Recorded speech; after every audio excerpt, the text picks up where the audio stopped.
Hello, my lovelies. How is everyone today? Everybody's coming in just now. Good. Always nice Good to to see some see you. familiar faces. Yeah. Hello, Kenichi. Hello, Richard. Hello, Patricia, Barbara, Gillian, Grace as well, and Steve, and Barbara's iPad, Karen, I and know. Corey, and Patricia Hillard, of course. Donna. Uh, Thomas is here. Patricia, Angie, well, hi, you're no Angie. longer at sea. You're no longer on Y- the beach. You're no longer on the beach. Yeah. Well, Okay, I see Claire over in the UK. Hi, Claire. that's right. And yeah, quite. Oh All yes, right, so I let's have. see where we got people from Belgium, Hawaii, all right, Canada, Spain, over in the UK, of course, Jerusalem, cool, Right. Lancashire. Lancashire, yeah, Connecticut. Yeah, I think I should do the British ones. All right, New South Mexico, Wales. Saskatchewan, Washington State in the So I'd house. probably have trouble with some American ones. So hello UK, Lancashire. All right, wonderful. Nick in Nick, Australia, I haven't seen him for a while. yeah, exactly. Yeah, What's I've been been going wondering on, what Nick? happened to him. Chertsey near what London. All right, Nova Scotia, Colorado. Right. Okay, well, we got people from all over the world.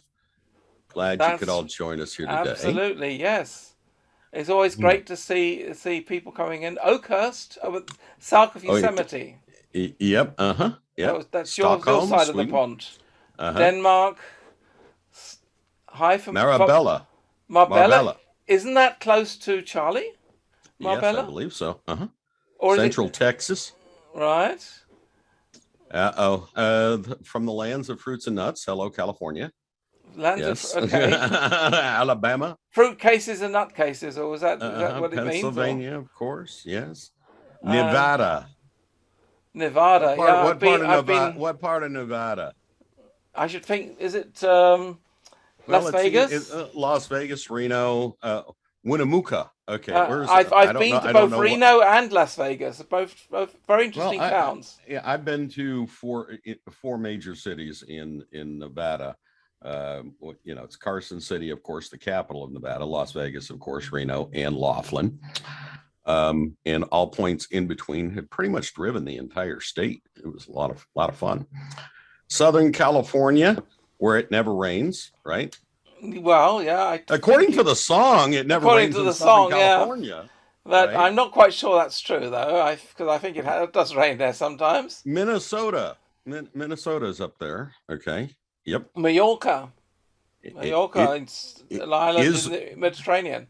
Yes, Israel, yeah. I think we know who that is. Oh, no, it's not actually. Champions Gate, Davenport, Florida. Okay, know where that is. Been there many times. Connecticut. Yeah, I know. It's a blue state. We're working on that. We're working on that. All right. Yeah. That's where people have the blues. Is that right? Avis, is it really sunny in Spalding, UK? Barnsley South in Yorkshire. Up there, Yorkshire. Right. Creuse, France. Is it Creuse or Creuse? Creuse, I think. My French is not too hot either. I say I speak German, but my French is pretty poor. Augusta, Missouri. Welcome, Augusta, Missouri. I know exactly where Augusta is. Yes. Been there. Well, it's in my home state, too. It's in your home state, isn't it? Right. Yeah, it's in my home state for sure. No, I've never been to Missouri, so I can't really comment on Missouri. Right. Well, I have been to 49 of the 50 states. The only one that I haven't been to is Alaska. And I've been to Colorado Springs, 14 inches of snow yesterday. Some people were reporting 2 feet of snow in Colorado, and it was like crazy. And you're getting just south of there, you're getting 90-degree temperatures. And during the first part of the week at the PGA Tour in Oklahoma, it was 90s plus. And then yesterday, it didn't get above 60. Swindon, UK? Down in Tulsa. So do they play harp in those states? Yeah, they do play harp in those states. It seems like harp is very prevalent in those states. Yeah, it seems to be a very popular instrument. Atlantic City. I lost a lot of money in Atlantic City one time. All right. No, Let me tell a little story about. I can't remember if it was Reno or Las Vegas, but one of the two. Um, I know which year this was. It was 2001. hmm I was there in August 2001 because on that trip I flew back to Germany hmm on September the 8th, 2001.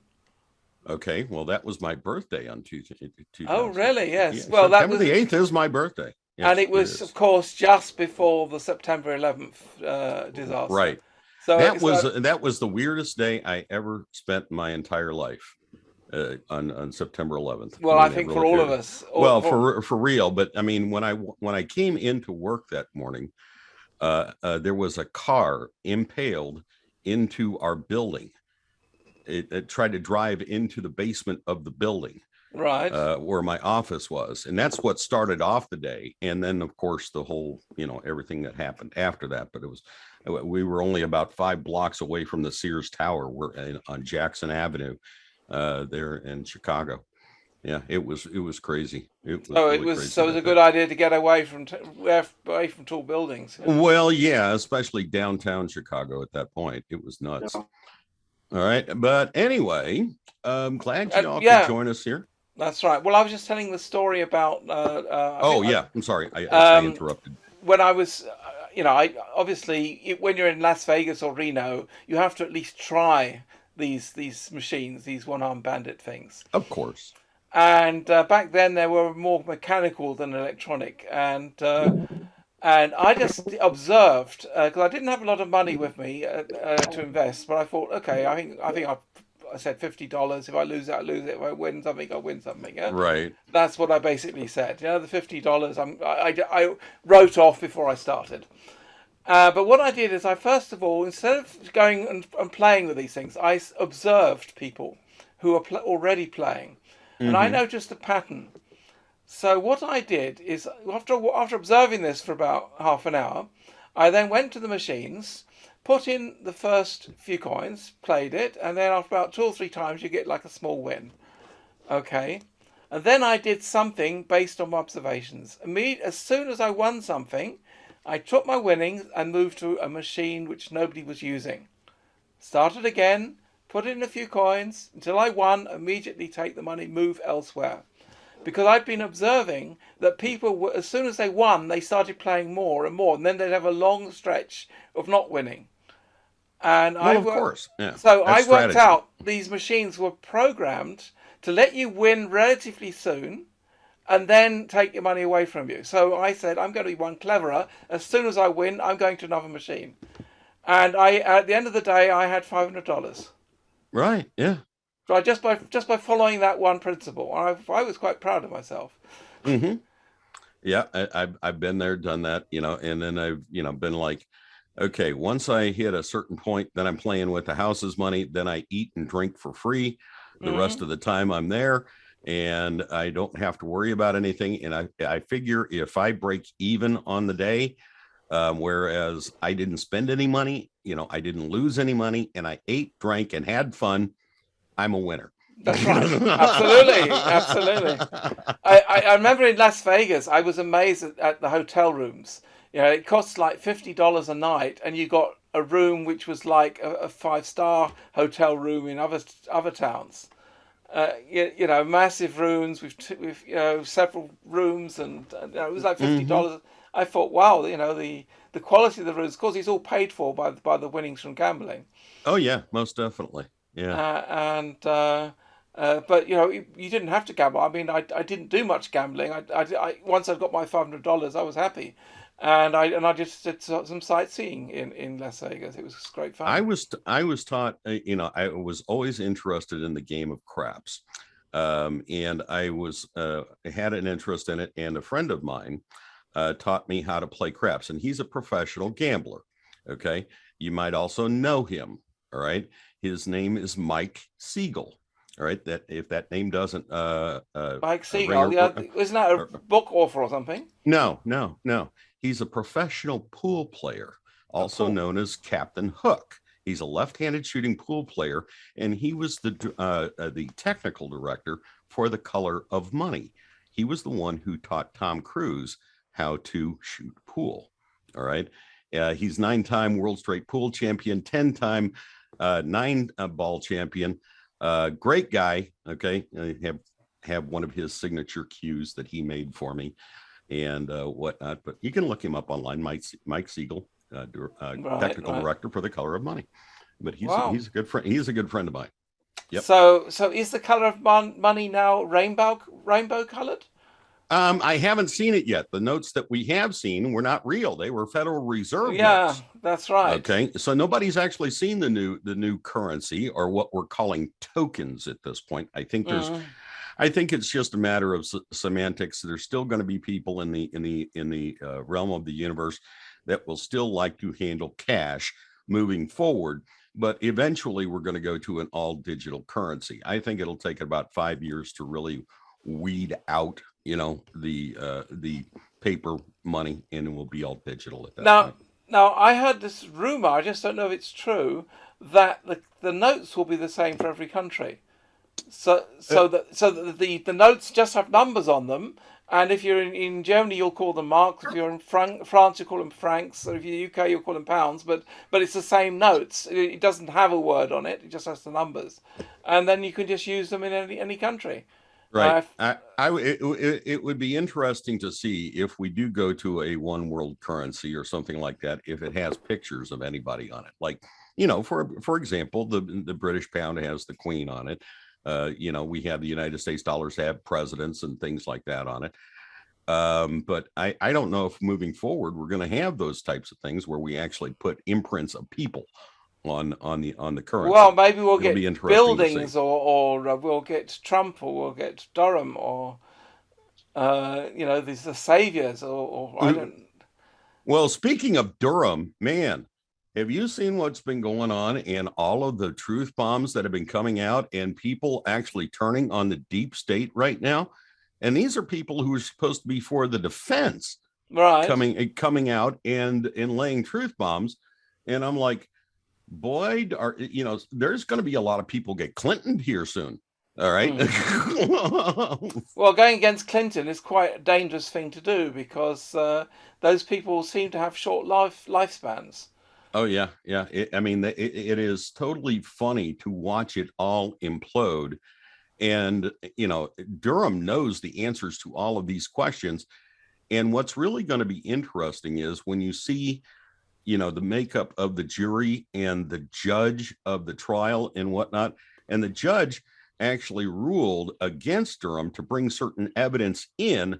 And then a witness for the defense opened the door to bring that evidence in order to implicate Fusion GPS and others, as well as Clinton herself, in the whole scandal.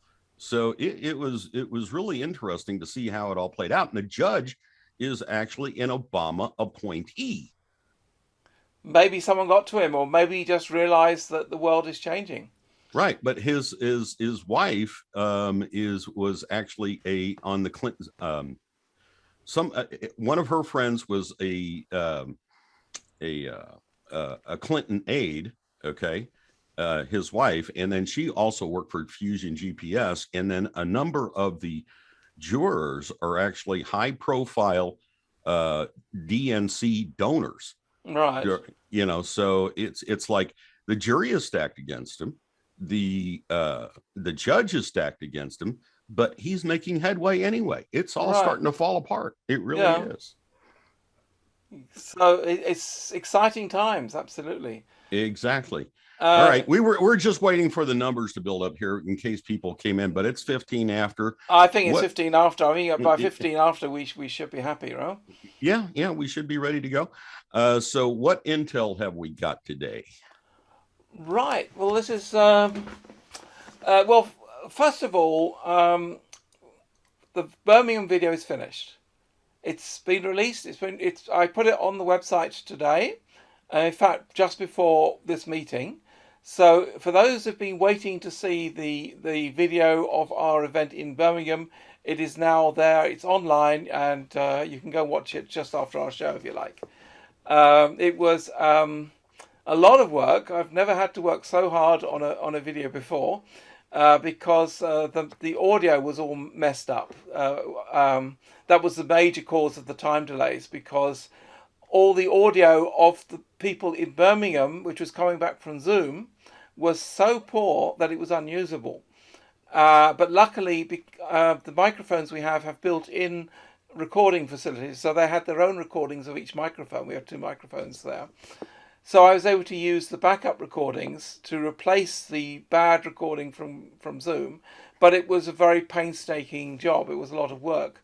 But I got there. It was worth it. And also, the video from the webcam was not too good as well. I've since found out I could have made some different settings which would have improved it, but it's always good to know that in hindsight. I'll know that for the next time. But we had a guy called Carl, with an interesting name, Carl Donny Osmond, who was there with 3 cameras and video equipment, and he made professional video recordings of the events in Birmingham. And I've extensively used his material in the editing of the Birmingham video. So what you get is actually a very good looking and very interesting video of the Birmingham event.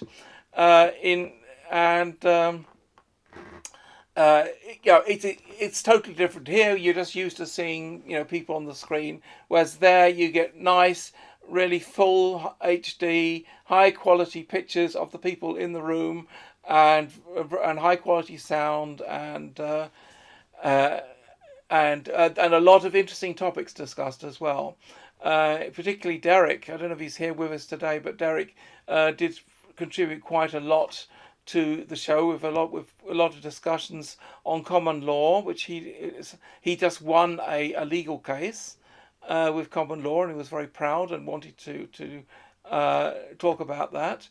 And we were also obviously talking about the Great Awakening tour, with several sections where we were talking about what was discussed there. As far as I know, Charlie hasn't released the official videos yet of that tour, so this will be a first chance to get up to date on what was happening in Birmingham at those events. And so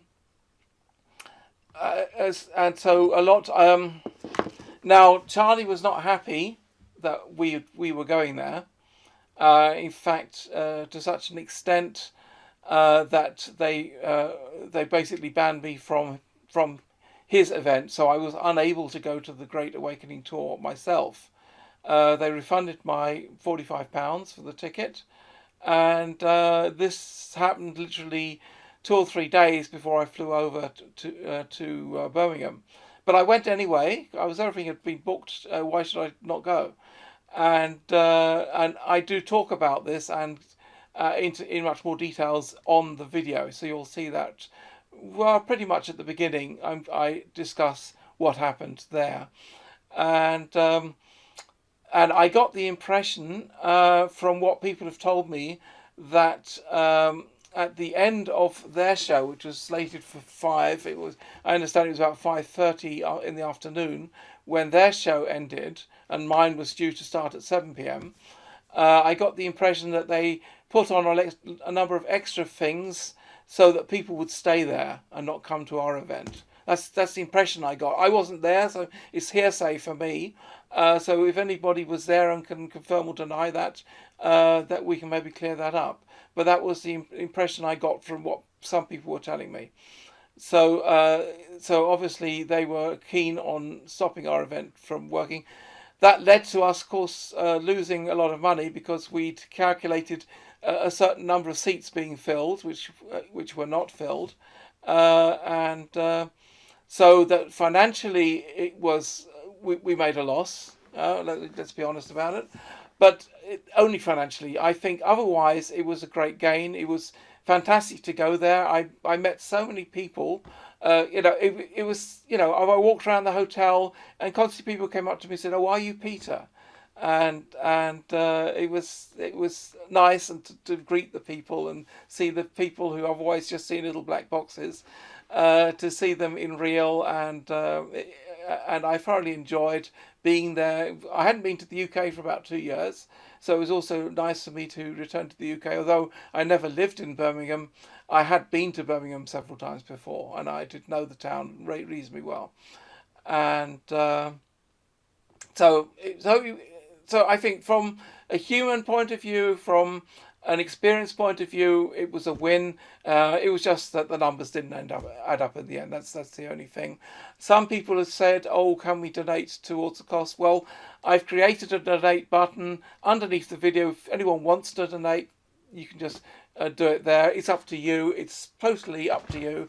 If it's a loss, it's a loss. We'll shoulder it somehow. But any donations towards our costs are, of course, welcome. I think it was about £700 we lost in the end. So, as to that, so that video is ready. It's already online. You can watch it. I haven't sent the emails out because I think I'll send that after this event, after this show this evening. So much to Birmingham. It was very interesting, and certainly I did learn quite a bit about what happened. Other people said in retrospect, I should have done my show on the Saturday, because then everybody was just arriving. There was no other events for Saturday, and we would have probably had a full house. Because on Sunday after the event, they were either staying there at the bar or in the dinner, or going home on the Sunday. Our thoughts at the time was, well, we do it on Sunday evening, then we'll get people telling us what happened at the event, but which did to a certain extent happen. But I think we would have had a full room if we'd done it on the Saturday night. Maybe the next time we do something like that, we'll do that. The show before the show. So much to Birmingham, and it was really great. And I've been working almost around the clock to get that video out because it was such a complex edit. But it looks good now. It really does look good. So, okay. Did someone say something? No, go ahead. Okay, fine. So as to Intel, there's little Intel to report at the moment because nearly everybody I get Intel from has been told to be quiet.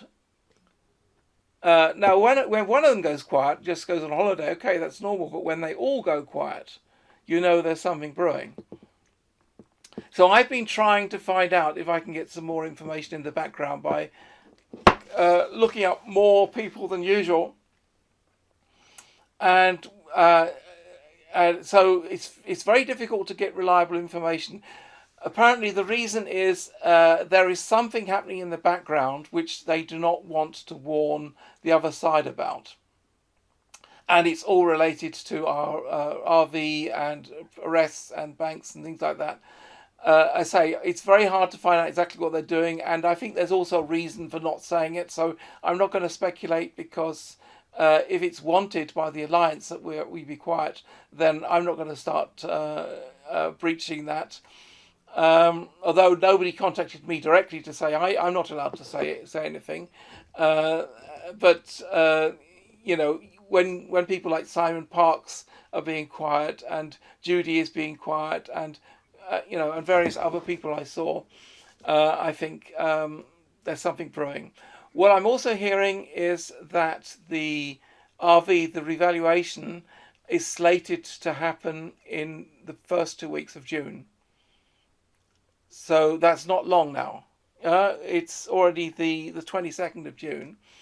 Now, it could be earlier for us because we, as the Tier 4B, we're due to be informed and have a chance to make appointments about a week to 10 days before the public can do their exchanges. And apparently, from what I'm hearing, the idea is that there is going to be some major event which is going to take everybody's attention.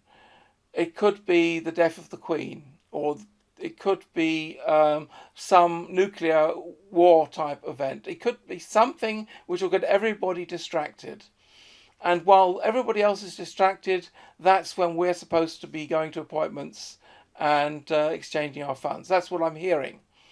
What the event is a speculation. I don't know. Just that is what I'm hearing on the grapevine, so to speak. Because I've had to use some unusual sources, I don't know how accurate all this is. I just say I would class it as rumor right now.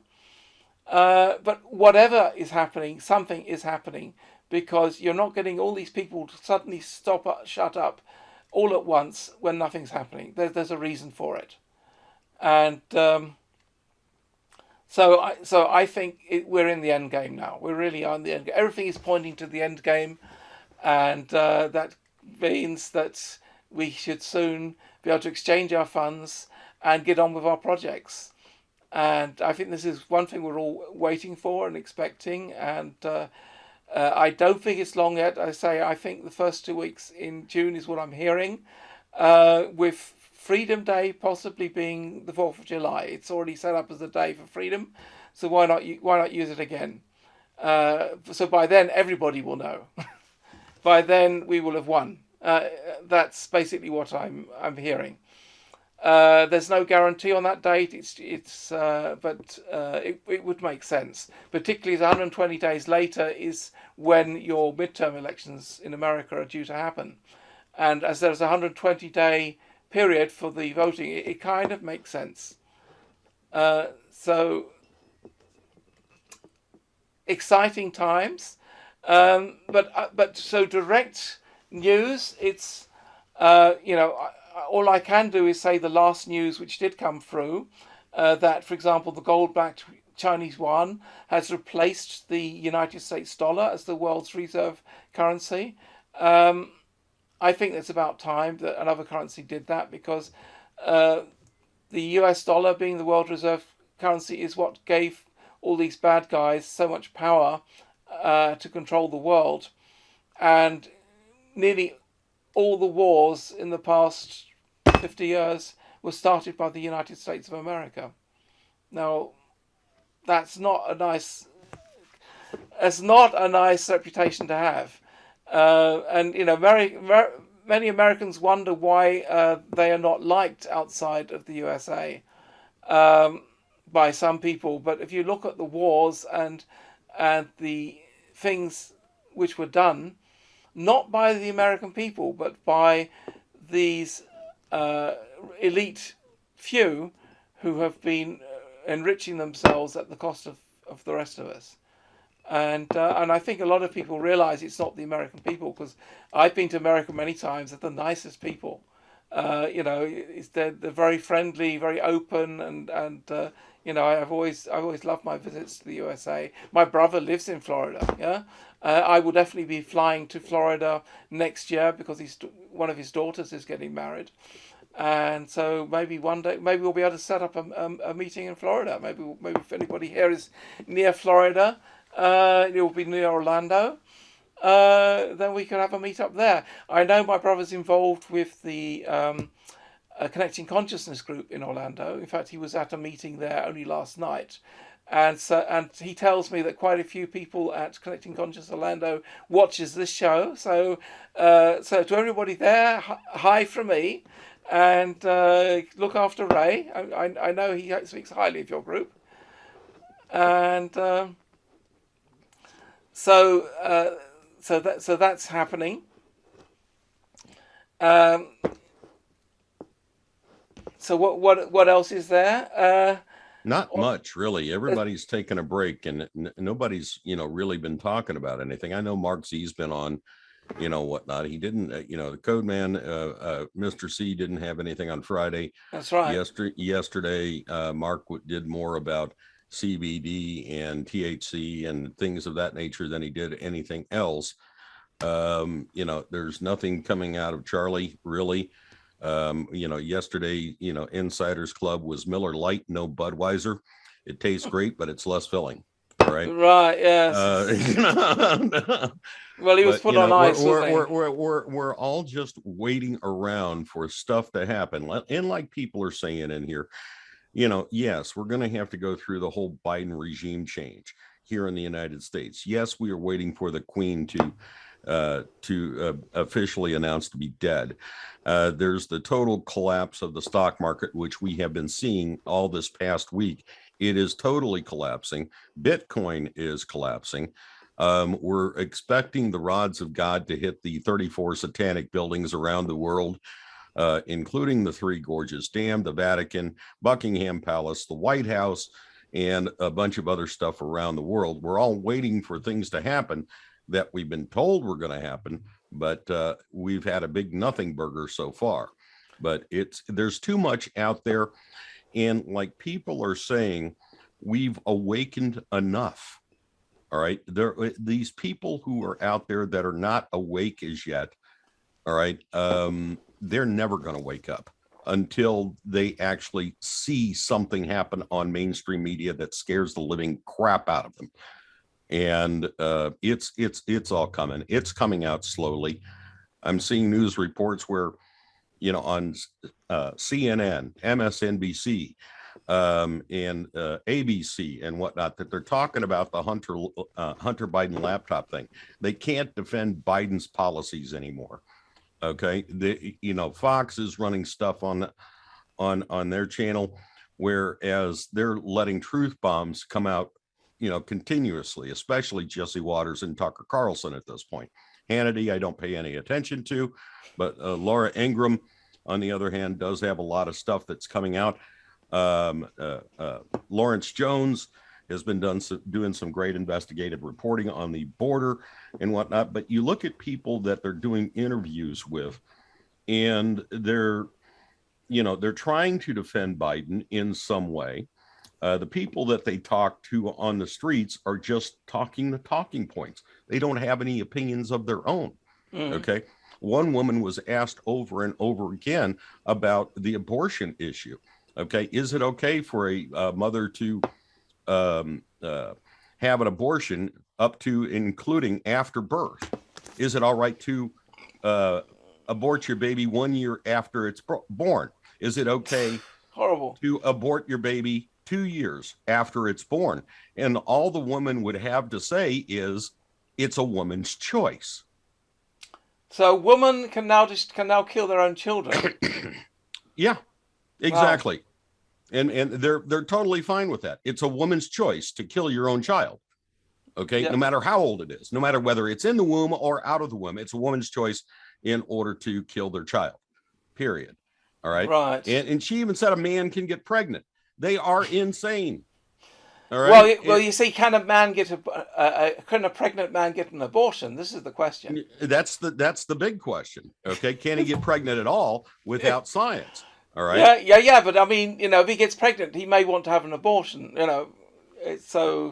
I mean, these people who have these opinions are the most brainwashed people that I've ever seen in my entire life. Yeah. They have no opinions of their own. All they do is spout talking points. Period. That's it. That's their only argument, is the official talking points. So, but anyway. I was seeing a report that people are wearing the mask all the time. That takes away your abilities for critical thinking because you're not getting enough oxygen into the brain. Exactly. And you're breathing in your own parasites. Right? And all you're doing is just breathing in your own crap every time you put on a mask. And not only that, but you're listening to your own crap because it's filtering out of your mouth and going directly to your ears because of the mask. All right. So you're getting it both ways. But anyway, there's no intel really to get into today. Let's just open it up and start getting into questions and whatnot. And there are a couple of issues that I wanted to discuss, which are before we get into questions.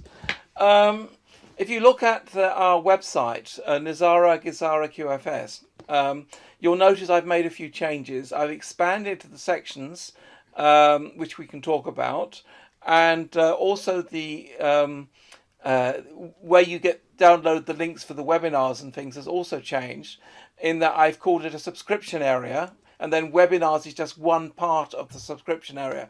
The reason being is we want to see if we can set up a back office with additional information for subscribers in there, so that we can expand our service to you guys, particularly those which are supporting the channel, which you all are, because at the end of the day, we're here to provide a service, and we want to provide as good a service as possible. And but use of the forum is free, and it will always be free for people. And we wanted to see if we can consolidate people discussions onto the forum, because we have people discussing on Signal, we have just people discussing things on Telegram, and we have just people discussing things on the forum, and it's weakening us to have our group sort of in 3 different places. So I've already put out a message on Signal explaining this and telling them they're very welcome to come to the forum, and the forum is an excellent place and also a secure place to discuss things. The forum runs on a web server which I run. That means nobody else is using the server but me. So there's absolute freedom of speech. There's nobody is going to be attacking you for talking about things which you can't talk about on Facebook or YouTube or whatever. It's totally free speech, and also we are free to talk about whatever we want there.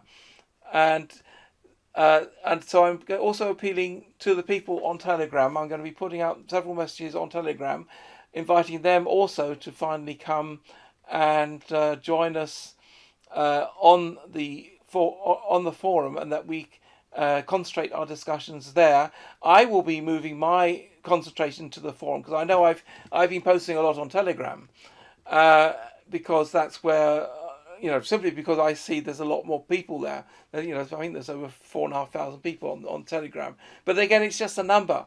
You don't know if those people are actually looking. It's just people who just click join and maybe not even looking there. Whereas the people on the forum are real people. They are people who are actively interested in what we're doing. And so I think concentrating on them and getting the information out to you guys and improving the quality of what we're informing you guys about is a primary goal of what we're trying to do. We're just trying to do as good a job as possible. All right.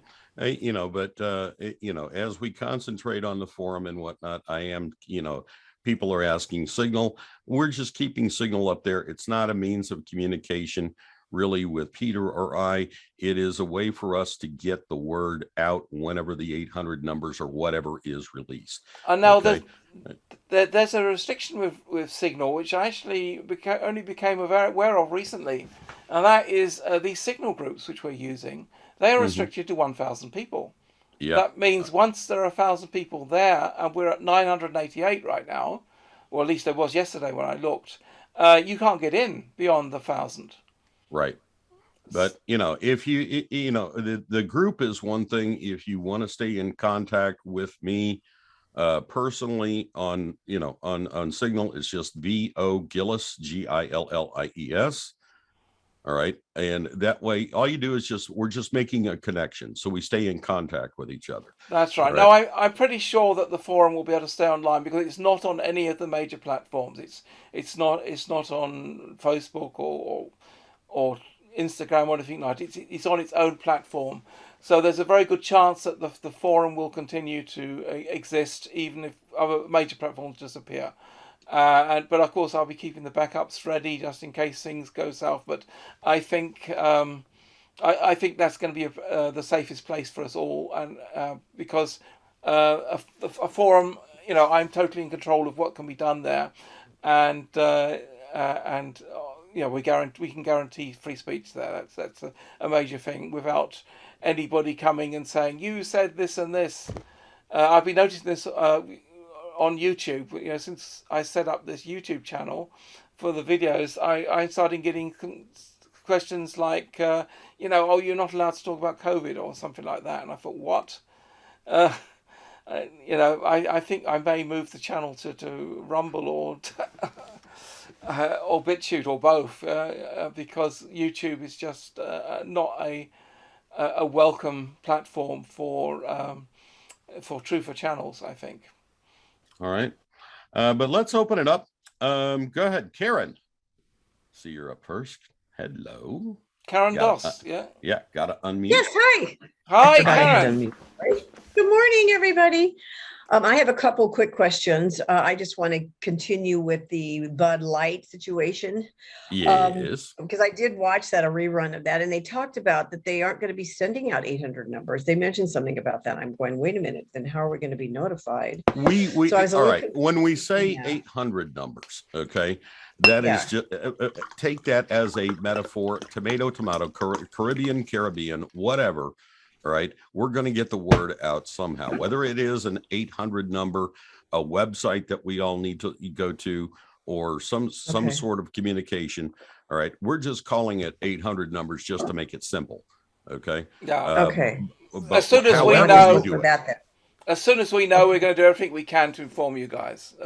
Obviously. Oh, okay. So no matter how that looks, then okay, good. And then two other things. Tucker Carlson, I don't know if anybody saw what was posted on one of your telegrams, but that guy is a total schmuck. He is so evil. He's like dark.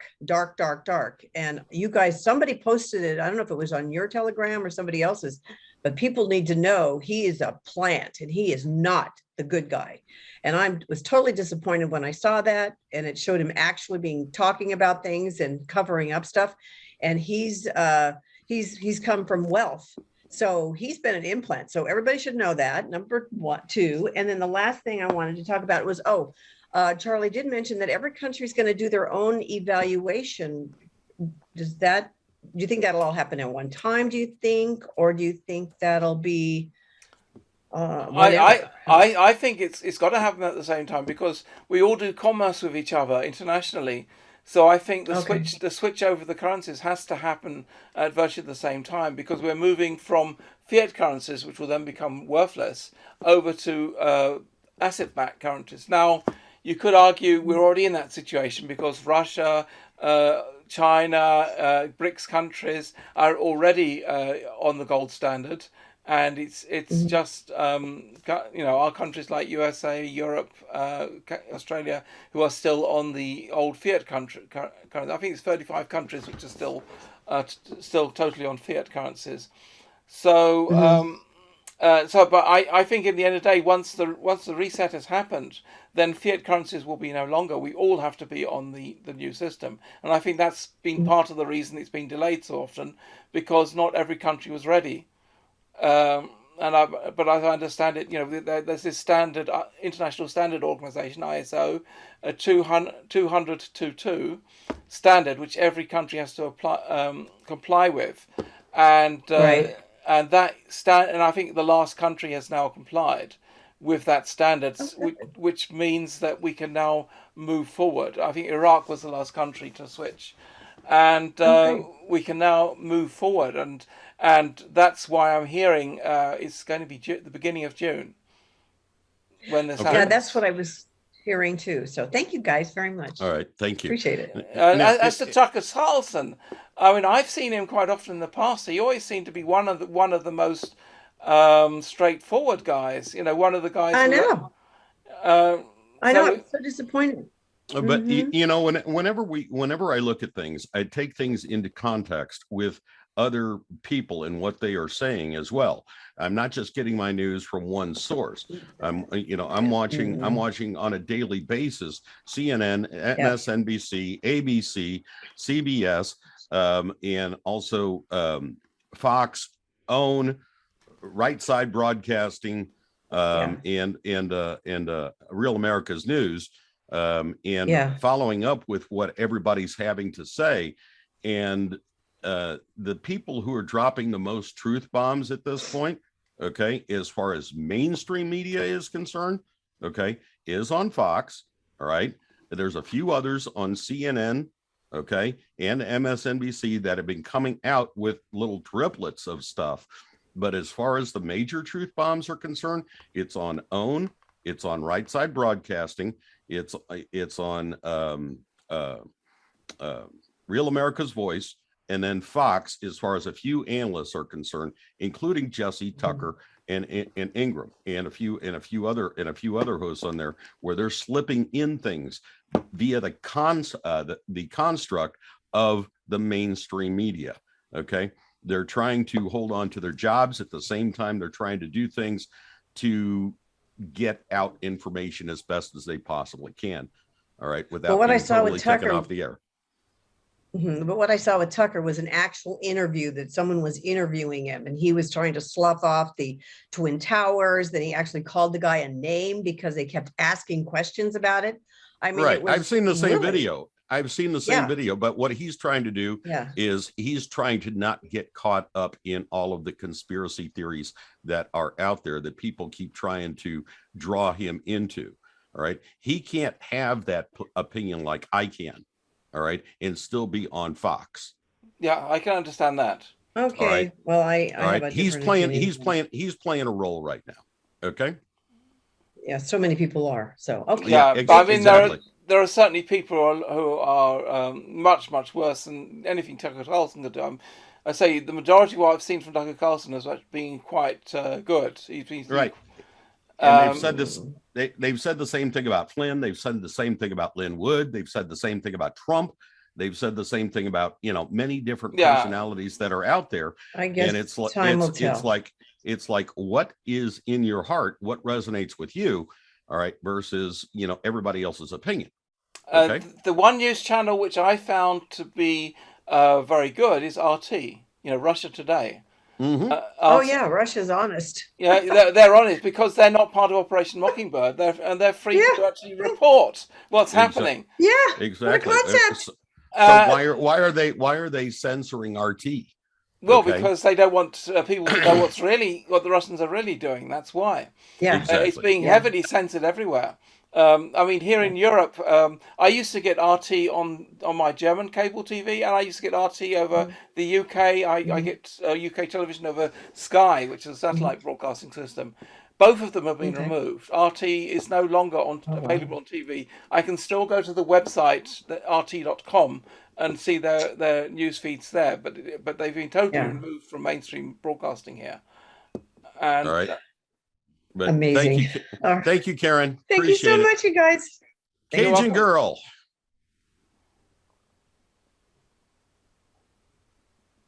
Cajun Girl, are you there? Yes, sorry. Hi. that's another one of those with no camera. Yeah. Mm-hmm. I listen to, a whole bunch of different people, and people are saying all kinds of different things about the 1-800 numbers and meetings and blah, blah, blah. I don't know. I was thinking outside the box today. This show is on Zoom. Mm-hmm. Could they possibly be contacting us to just have a Zoom call? Because there's so many people, and if they have to get us in and out by 1 week before the general public, I don't know. I was just thinking outside the box, so I wanted to put that out there. Well, I mean, even though the technology is there, I think they want to see you in person. Okay. Yes, but if they have an alliance agent who is from another realm, I'm sure that they can go through the link, because I'm a psychometrist and I get links to different things, and I can read people through the TV. I can read people. I can tell whether they're alive or dead. I mean, so okay. I can do that. I'm sure that an alliance agent can do that. I'm just thinking. Okay, so is Biden alive or dead? Biden is dead. Biden and is so dead. is Hillary Clinton, and so is a whole bunch of swamp folks. Oh yeah. I can't feel them. And I was thinking this too. Jared Kushner. I'm not sure if he's an extraterrestrial, if he's a robotoid, a clone, or whatever, but he has no signature. And what I mean by signature, that's my term. That's your personal energy sign that links you to this 3-dimensional realm. I cannot pull a signature off of him for nothing. Mm-hmm. I don't think he's a black hat, but those dark eyes, and there's almost no soul there. It's really, really strange. So I've noticed that. I've noticed the same thing. There are people that you can look at and you can meet and greet, and or just see, and there's no soul to them whatsoever. It's like they don't exist at all. Well, it's like I can't tell the difference if he's demonically possessed, because demonically possessed people, usually you can feel that other presence of that demon, but it might not be there at that time and place, like in them, but it still has a link to them, and that takes practice. But you can usually follow a link back or a cord back and find a demonic entity that's usually with them. But Jared Kushner doesn't feel that way. The second thing. What about Elon Musk? Elon Musk is actually a black hat who's been turned. I'm not even sure if that's the real one, but if you look up his history, he comes from a South African family that was very rich, that owned their own emerald mine. And he had like rented a 10-bedroom house when he was in a frat house for him and his friends.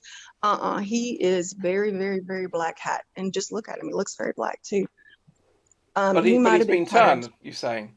I think that he, like all the bad people in the world who have all of this money, they have done something very wicked. So that, of course, they have blackmail on them. So he's probably done some wicked stuff.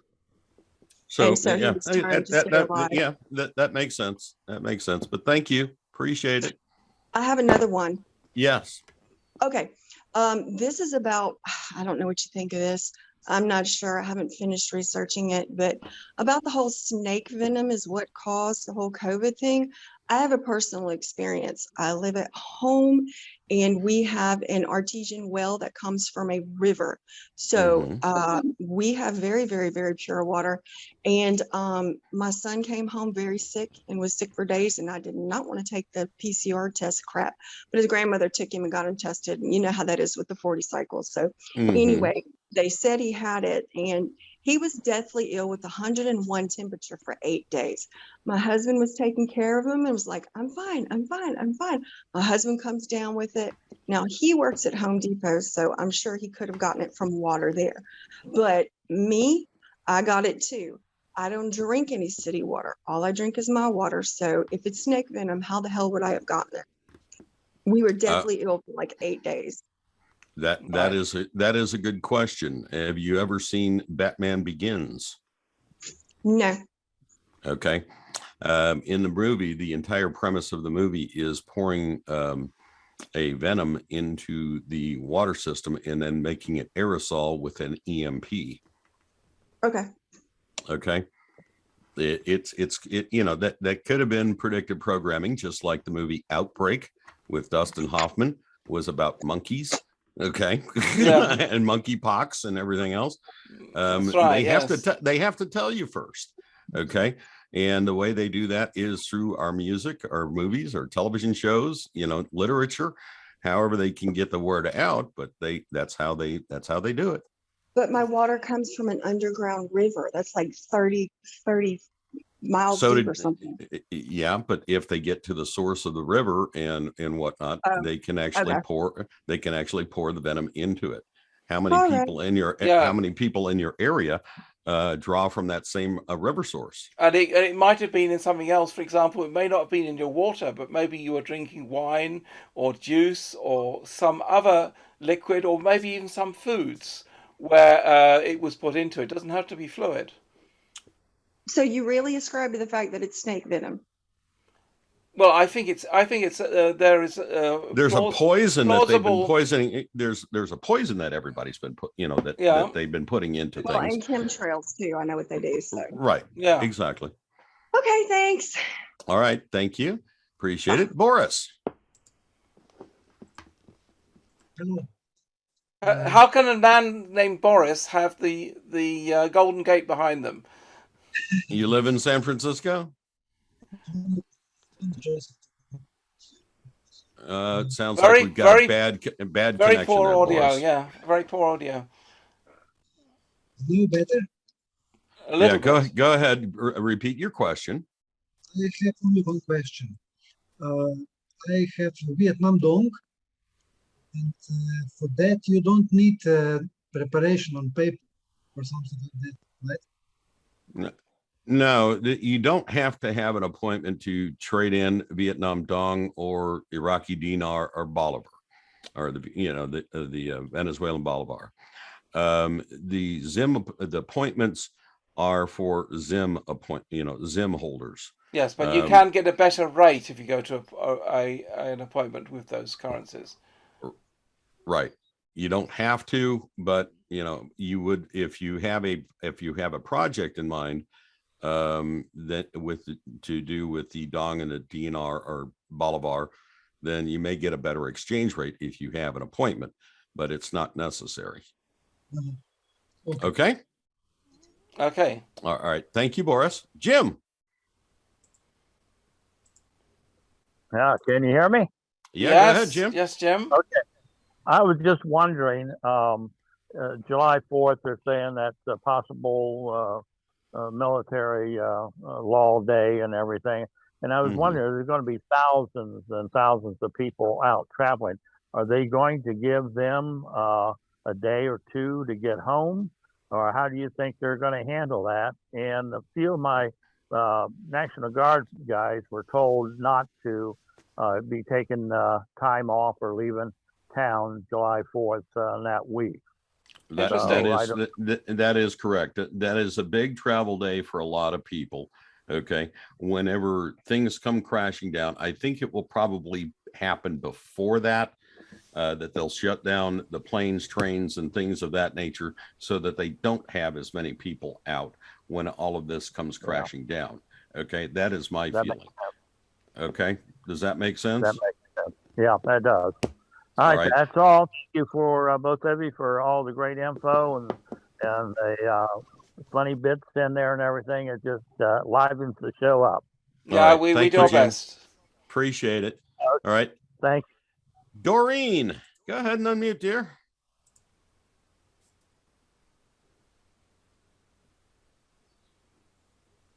Wasn't that a song? Doreen. Huh? No, Jolene. Jolene. Oh, Jolene. The famous Dolly Parton. Okay, I'm sorry. She's in two different places here. Okay. I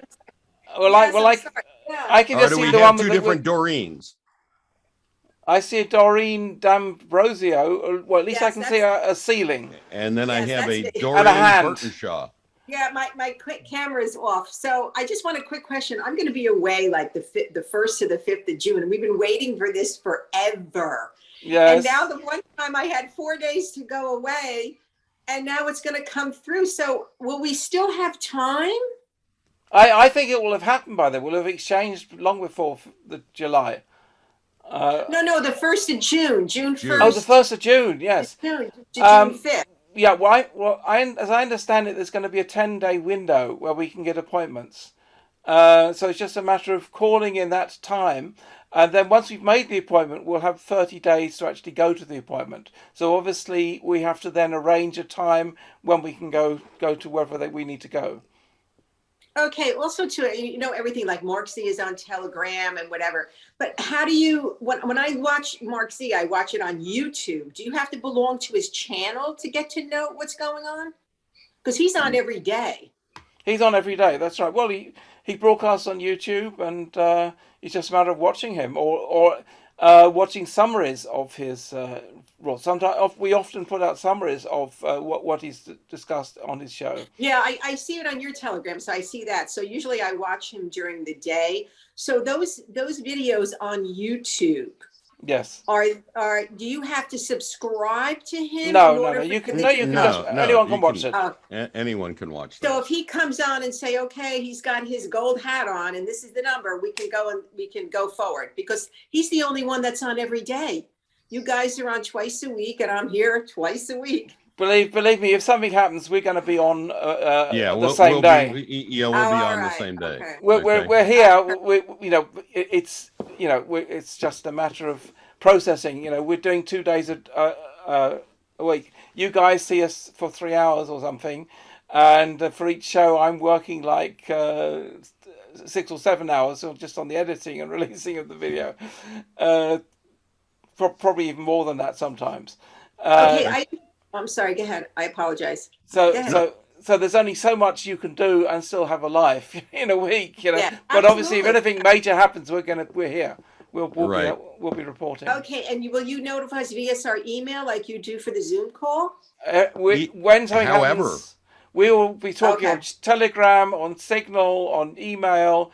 We will get it out as soon as we know something. Carrier pigeon, message in a bottle, smoke signals. Billy, also too quickly on the Signal, I have signed up on the Signal app, but it's very difficult to get anybody on it. It's like a dead zone.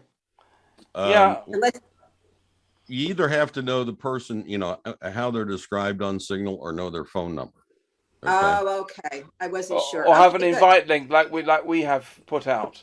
I looked you up like GESARA, like with the your logo, but it didn't come up. Right, yeah, but there is a link. If you go to our website at the bottom under links, there is a link to the Signal group. But it's getting pretty full, as I'm understanding. Okay. You can only have 1,000 people in the group, and as far as I know, we have. Well, yesterday we had 988, so I don't know how many we have today. I better get on that, right? Yeah. Okay.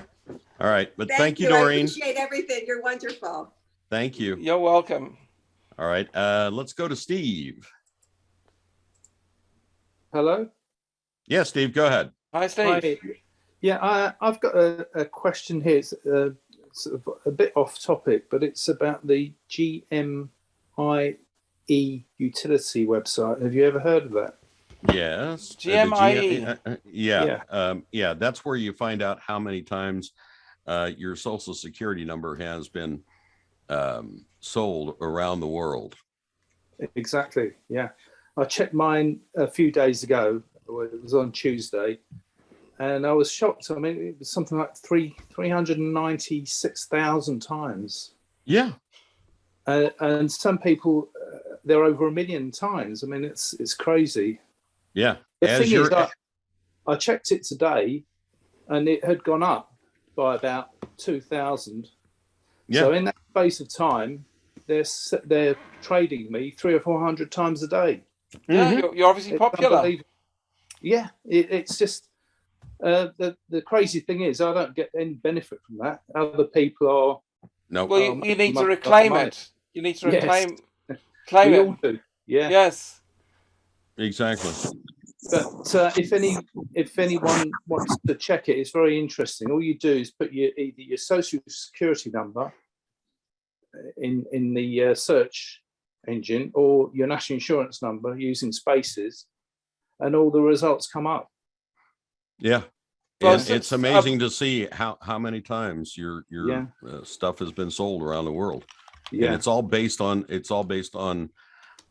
futures of what they think you're going to do and how you're going to perform and what value you bring to the table. Yeah. They're treating you like a corporation. Well, you are a corporation as far as they're concerned. And stuff. Yeah, exactly. Yeah. Person and that person. Yeah. Mm-hmm. Another question I had was mentioning about the snake venom. Yes. I don't know exactly, but I do think it's a poison. I became very ill last year, and I ended up in hospital with breathing difficulties. I was in there for about 16 days, and there's definitely something out there that was making people ill. Now they said it was COVID, which I disagree with. Because I don't, the whole virus thing is very questionable. And absolutely, yes. Mm-hmm. So there's something that's making people ill, and we need to get to the bottom of it, because they'll try it again. They'll try and do, they will try and affect people through the water, through the air, and through chemicals, and through your food, through your water, through everything. Yeah, they are evil people. Well, just look at processed food. How much junk is put in that? It would be very easy to add sort of chemicals or bad things into that. I, for example, heard a report. I don't know if it's true that in a certain chocolate manufacturer was putting in graphene into the chocolate because it's the same color. Brown chocolate is like a very similar color to the graphene, so that it's not very noticeable. That kind of thing. No, it's. I suppose it. Unfortunately, it's quite easy to do that sort of thing. I suppose. Yes. Well, because it's so small as well, you wouldn't see it. Yeah. Oh yeah. I mean, they put stuff in products forever and a day that we did not know about. Yeah. There was actually discussion that they put in our medication a small chip that would send out a signal saying that we took the medicine. Okay, and inform the pharmaceutical company that yes, this was ingested by this person on this day. Yeah. Okay, which is crazy. This thing I had last year, I've never had anything like this before. No illness. The symptoms were just ridiculous because, you know, I was so ill with it. That just makes me think it was man-made, because it's not like any flu or cold I've ever had before. Mm-hmm. It was just you probably had something that was a bioweapon of some sort. I think so. I think that's very possible, but it's hard to get to the very bottom of it because everyone's got their ideas about what it could be. Well, Putin is in Ukraine and he's getting to the bottom of it right there, and exactly. He will be representing his results to the world as soon as he can. I think I'm pretty sure the Russians are on top of the biolabs in Ukraine where all this stuff was developed. Yeah, mm-hmm. I think that's one of the markers, isn't it, for things have to be. Well, everything's coming out. Yeah, yeah, correct.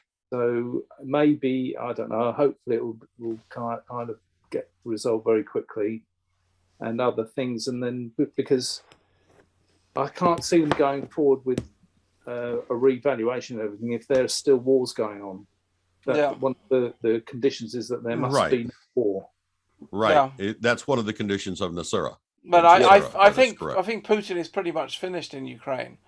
Because you keep hearing the reports that the Ukrainian army is just giving up and being captured, despite the propaganda we're seeing on RTV. In reality, Putin is winning easily. Yeah. Okay. Yeah. But thank you, Steve. Appreciate it. Thank you. Cheers. All right. Yvette? Can you hear me? Yes, we can. Where are you? It looks interesting behind you. Oh, that's a painting my father did, and I'm in Roanoke, Alabama. Right. Okay. All right. I don't normally say a whole lot. I just kind of watch the show, but with everything going on, I just kind of felt like I wanted to say thank you for starters. You've gave me resources I didn't have before. I used to only follow Charlie Ward, and it used to drive me crazy. And I think what I started doing was really delving in. And for currencies, I went off and got multiple currencies. I'm still really super concerned because it feels like they keep moving the carrot, so to speak. Yeah. Well, yeah, absolutely. Of course, dangling that carrot in front of the horse. Yep. Yep. And so I got to where I just started living life again, basically, but keeping myself alert to what's going on around. And I don't know, I just feel like people need to get preparing more than being worried about money. I think there's going to be food shortages, and that's how I feel about it. I see it all around me. Yeah, I'm busy stocking up with food as much as I can. And as soon as I get the big money, I'll be buying a whole year's supply of food. I've probably got about 4 or 5 months stocked up at the moment. But, because you never know what's going to be cut off next. You don't. And the thing is, so I know everything you've been going with Charlie, but I also look at the fact that him and Jimmy Schwinn had a falling out too, and maybe he's a difficult person to get along with. I don't know. Yeah. For me, I couldn't even understand why they wanted to fall out with me, because I had done nothing but help them. There was no event where I attacked them, or there was no event where I did anything against them. And then suddenly they start saying the most absurd reasons why they didn't want to work with Billy and I, whereby most of the blame seems to be attached to me. I don't know. It's just absurd. Here's what I see, and I'm a marketing specialist and graphic artist, and I kind of I'm a geek. All right, I'm a geek. Right. And so I like your website. And the thing of it is, what I see from the outside looking in is you're stealing his thunder, because I didn't have resources until you came on, and then all of a sudden I had resources and I was able to dig a little deeper. And at the end of the day, I want multiple resources, because if the story is consistent, then I'm more comfortable with it being true. Yeah. You see what I'm saying? And yes. I think you were stealing his thunder. That's what I think. And I don't think you should give up doing YouTube, and I'll tell you why. You're just going to have 2 voices, the puffered voice and the real you on your lives, because you're going to get in front of a bigger audience. Yeah. And then you can redirect those audiences to come over to your lives. Yeah, I mean, they've taken one of our episodes offline, and it was due to a 5-minute section where we talked about the jab in the news section. And in fact, what was said was totally correct. It was talking about a clinical study. Yeah, but you just got to call it something like C whatever, or the thing, or use some keyword that doesn't show up in the algorithm. That's right. Yes, I was watching. I'm carry sorry. On. You're I like, was watching. Yeah. Okay. Go Carry ahead. on. Ladies first.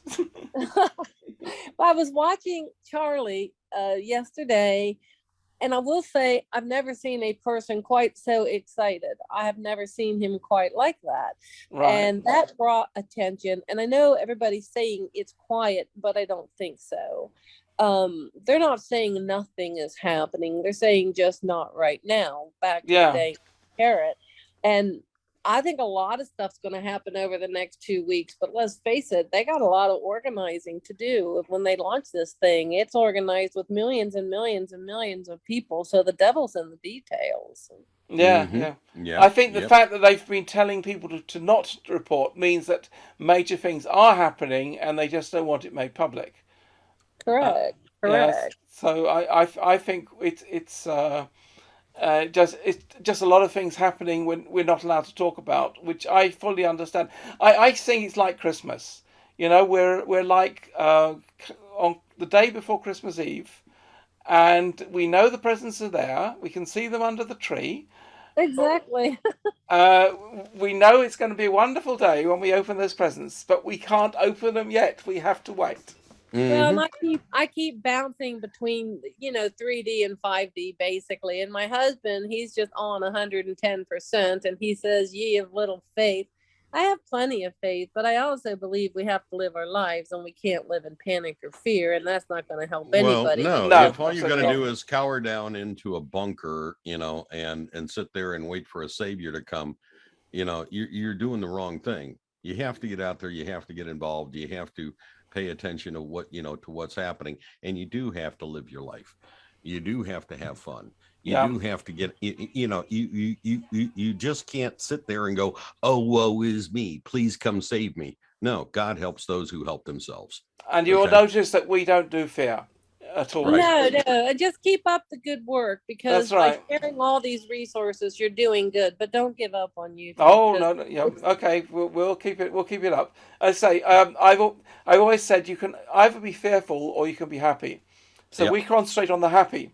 Yep. So we'd much rather be a little bit humorous and make people laugh, because if you're happy and you're laughing, you're not sad or fearful.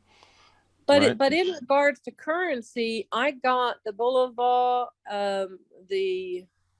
what was that one? Dinar. No, I have all of those. There's another one, a rupee, India.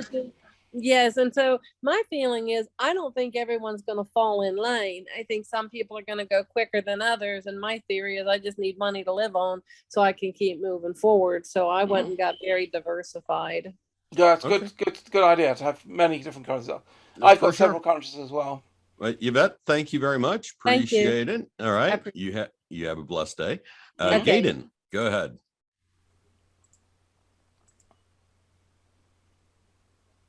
Gaydon, are you there?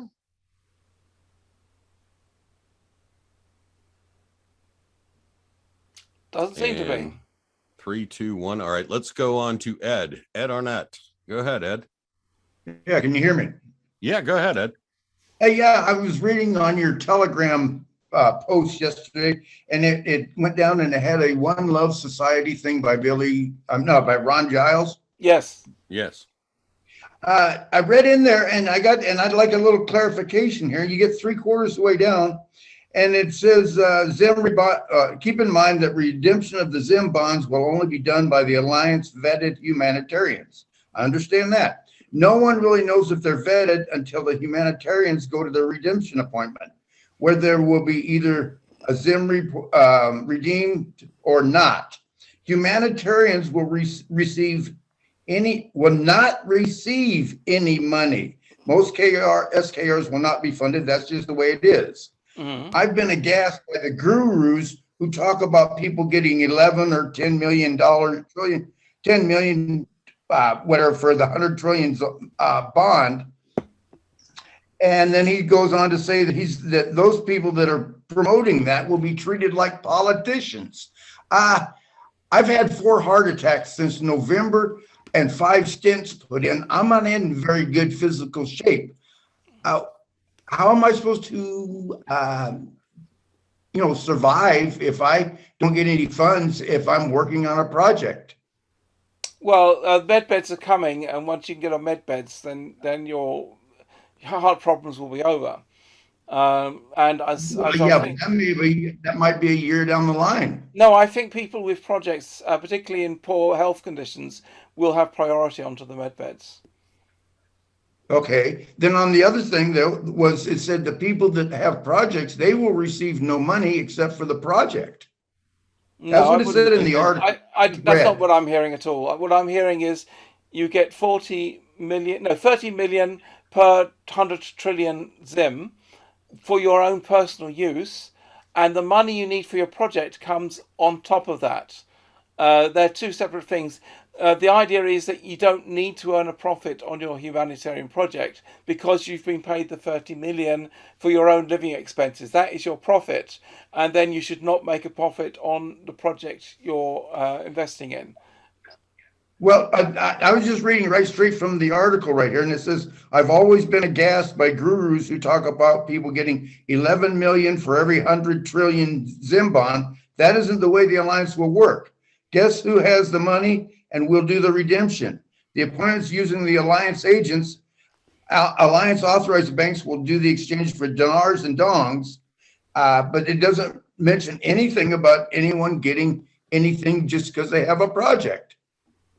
Well, I say it's the problem is, who do you believe? There are a lot of Well, no, that's what I'm asking from you guys. I'm more inclined to believe the group of everyone else. This is 1 out of 20 that all have the same story, and he's got a different story. That's Who right. am I to believe?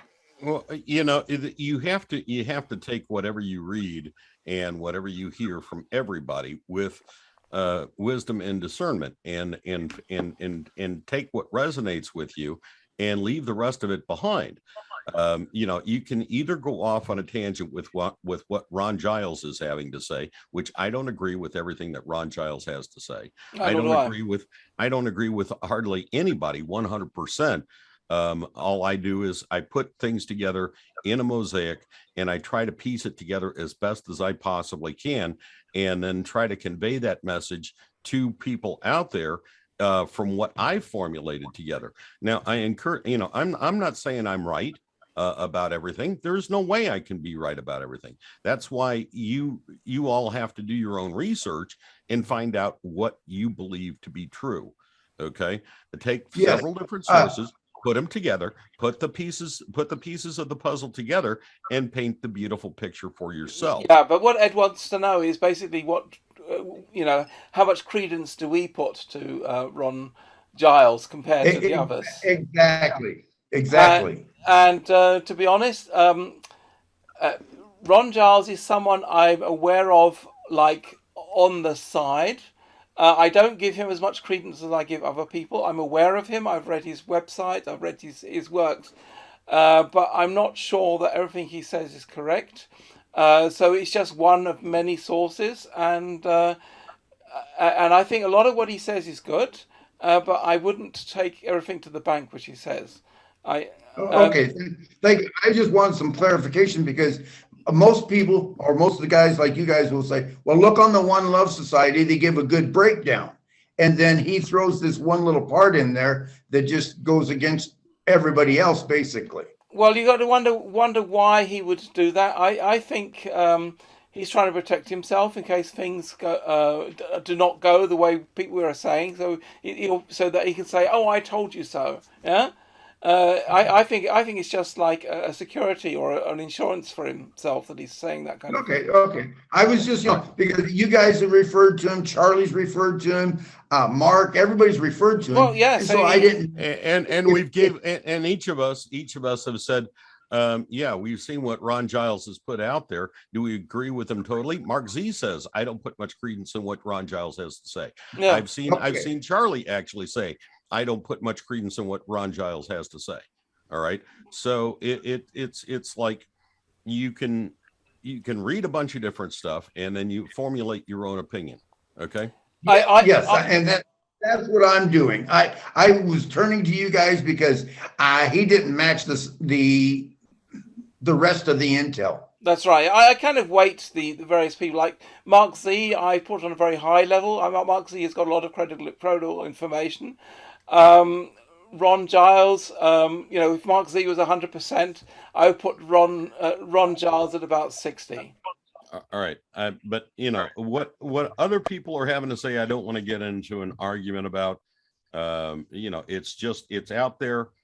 You can either go with one source and believe what that one source has to say, or you can take many different sources and form your own mosaic. That's okay. Thank you. Okay. I just didn't want him planting a seed of dissent.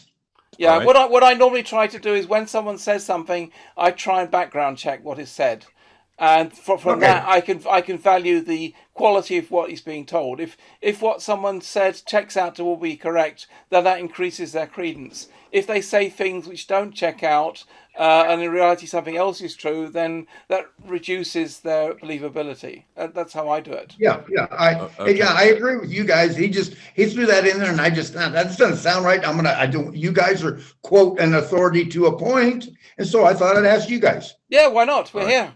All right. Thank you, Ed. Appreciate it. Thank you. Right. Moving on to Norma.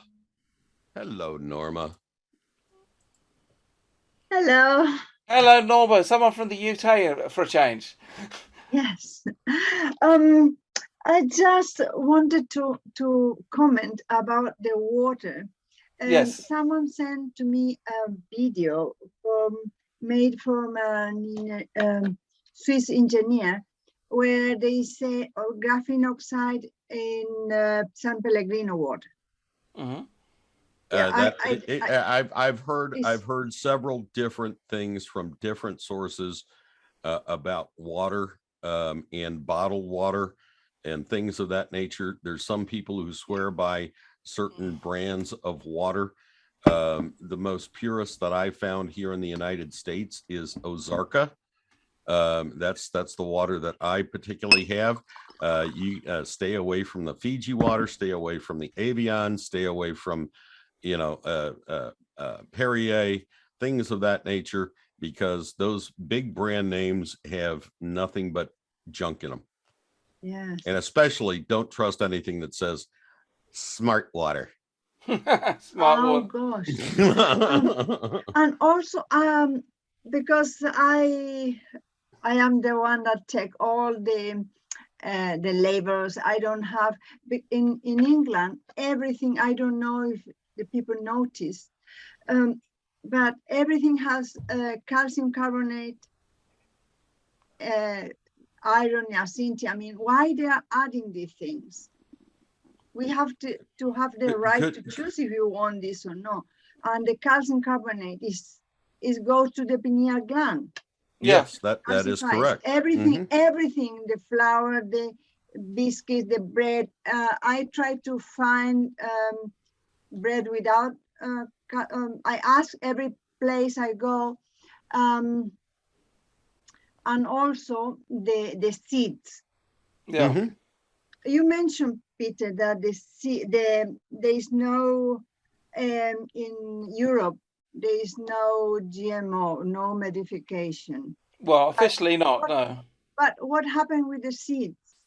With the water, how they produce fruits without seeds? Well, that's a good question. There is one kind of genetic modification through selective breeding. That is a kind of natural things. I don't know if they've done it with. I don't know that particular case. I haven't looked into. Yeah.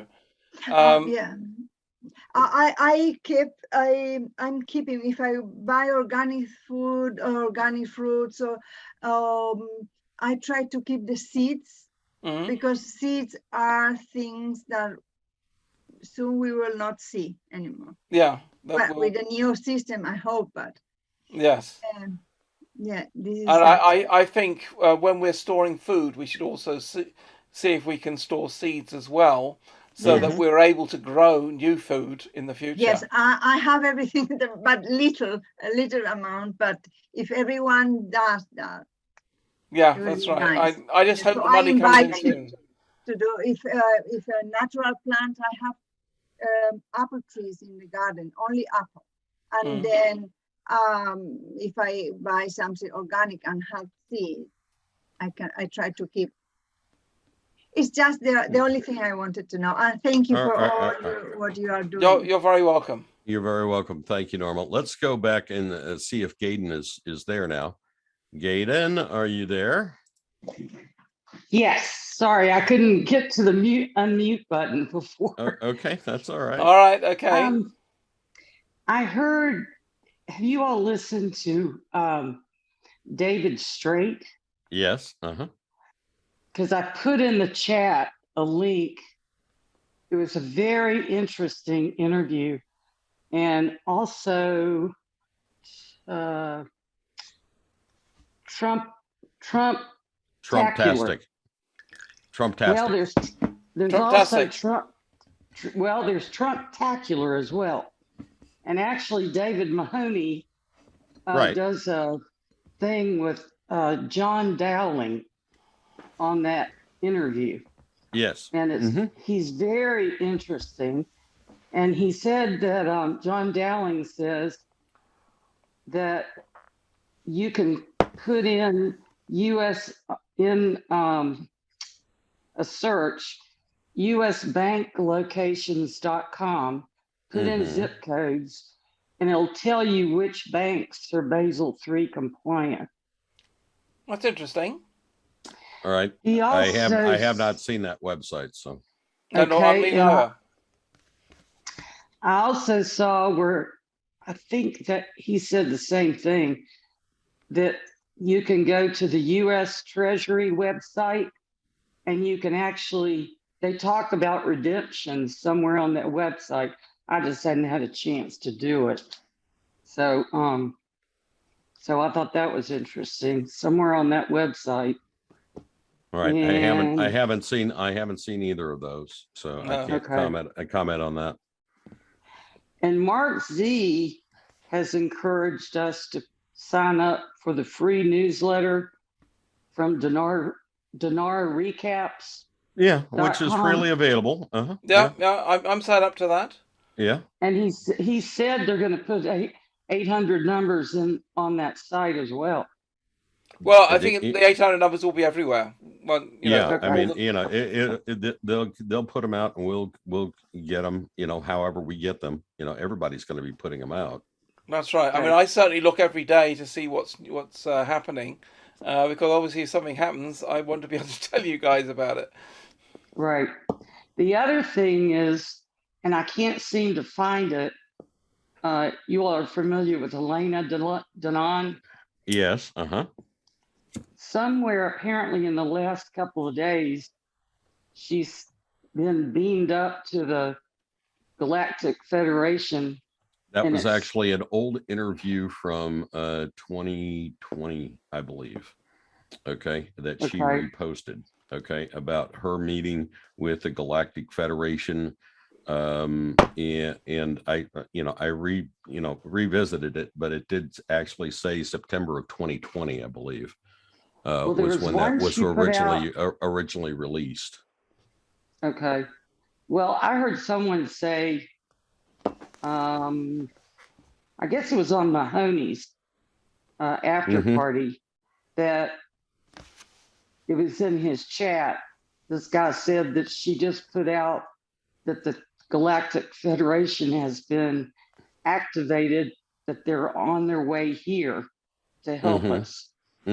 So I can't seem to find it. But all right. So on her Telegram I have a copy of all the chats. So I'll have a look and see if I can find anything. Yeah.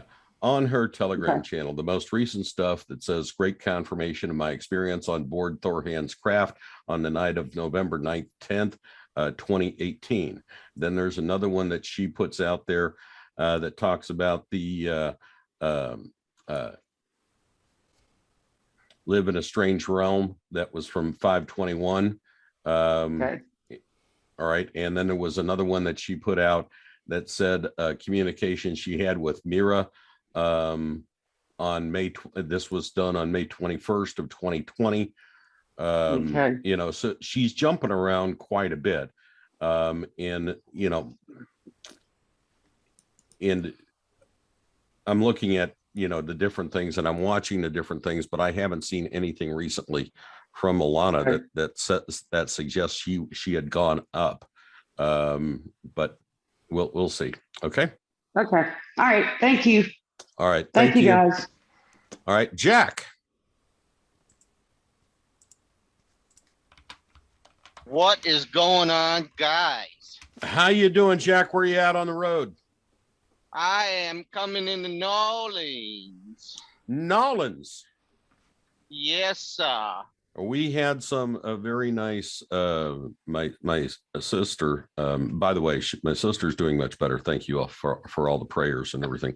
Great, but they over here at Ambet's Post 1 yesterday, they had their big mud bug boil, and they truckers brought up a whole mess of mud bugs, and she brought me some yesterday, and boy, were they delicious.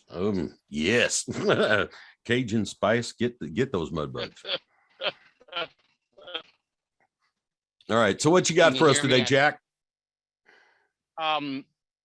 There was a deal in Ukraine, in Mariupol. They've had that factory surrounded for like 80 days. Yep. And that was a huge piece of that puzzle, and you're not. Yes, that is correct. You're breaking up quite a bit there, Jack, but that was a huge piece of the puzzle. They were taking their time getting into that steel factory because that was one of the bio labs where they were keeping stuff.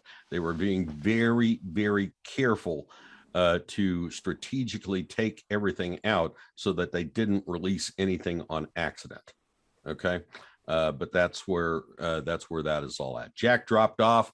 I think he lost signal or something. So we'll move on to Kirky. Hello, everyone. Hello, Kirky. Yes. Hi, Peter. Hi, Billy. Yeah, I saw you on David yesterday, I think. Mm-hmm. On the after party. How's Nicholas doing?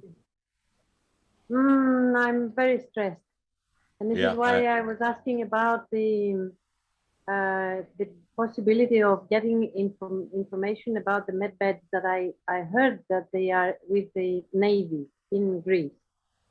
Right. Yeah. We still don't have any information regarding anything that we can do to get Nicholas on a medbed at this point. We're just praying that everything happens fast. That's right. Yes. I am too, because I've been to see it's a Greek long word for you, gastroenterologist yesterday, and he suggested that I would see an oncologist tomorrow. So I have an appointment for him to suggest chemio, which his sons are very in favor of.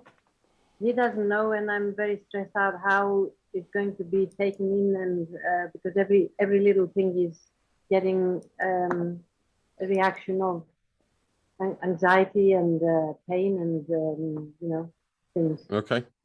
So the lady who was talking about if there is any healer or the lady who was talking about the dead Biden. Yes. Yeah. Because I've been listening to you throughout the road I'm making for doing what Nicholas used to do with feeding the cats every afternoon, every evening. So I'm on the way and I'm listening to you as well. So the lady was saying about something, but I don't know. Can she measure anything else, like the aura? You're talking about Cajun Girl? I don't know for sure. I know there are people who have that I work with, Dale and Brenda. I don't know if Dale or Brenda is on here right now, but they do excellent healing stuff. Maybe they can reach out to you as well. Okay. Can I leave you with my email and? Yeah, just you know how to get a hold of us. You know, through the forum. In the forum. Yes. I will reach out for you with the forum. Yes. Okay. Okay. I'll send you my email, and then you got my email, but I'll send a note in there. Yep. All right. But I welcome all the healing thoughts that you can send, please. Thank you. All right. Thank you, Kirky. God bless you. God bless Nicholas. Okay. Absolutely. From me too. All right. Donna P. Donna, go ahead. Just got to unmute there, dear.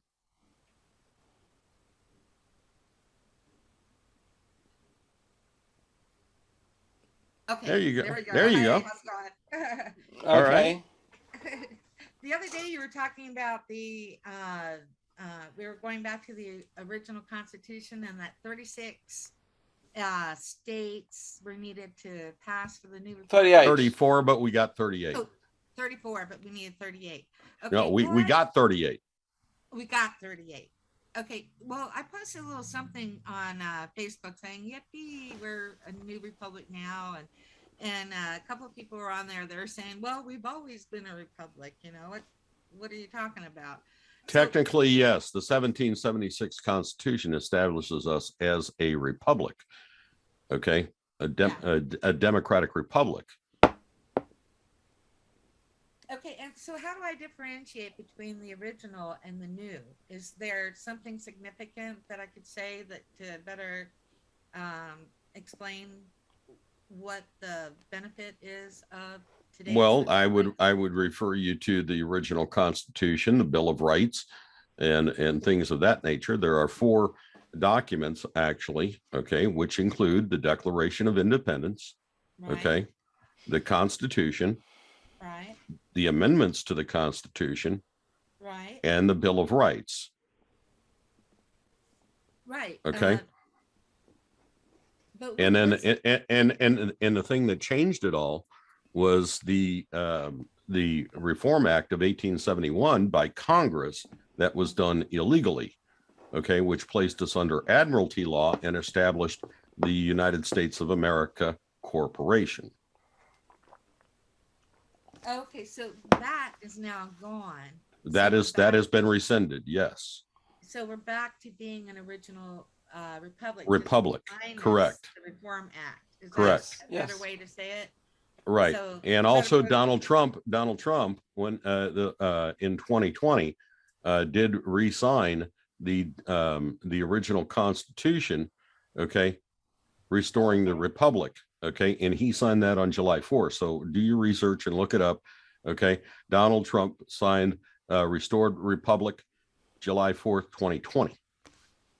Okay, yeah, that sounds good. Okay. Thank you. And yeah, I have another just a little something. I was watching Monkey Works. I love his channel. It's so informative. And in one of the shows he was mentioning with Ghislaine Maxwell. Yes. That she had started a project. I forgot what it's called, like the Terramar project. Terramar, exactly. Underwater. Right, where they were saying that the waters around the world were her country, yes. Yeah, that is correct. But it was dissolved. That is correct. It was established under the United Nations Charter, and it has been dissolved. It's kind of an irony that you can dissolve the sea. Mm-hmm. It is. But, it's kind of ironic. That's what happened. It was done illegally, and it has been kaput. Yeah, thank goodness, because that girl is just pure evil. So would that be something significant when they say watch the water? It has it has a lot more to do with it. There are a lot of things that you can watch the water about, including, all the shipping channels and whatnot that are out there. Evergreen Shipping Company. There's also Watch the Water as far as Terramar is concerned. There's also Watch the Water as far as Jesse Waters on Fox.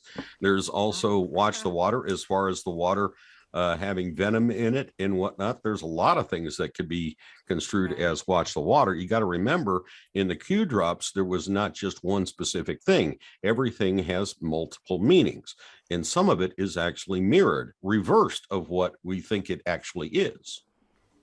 Right. Okay, and that's very good. Regarding the Q drops, are they saying that there are more Q drops to come out, or are we? No, we have not heard anything. I have been to the boards and whatnot on 8chan and the several different places where the Q drops were, and nothing new has come out from Q.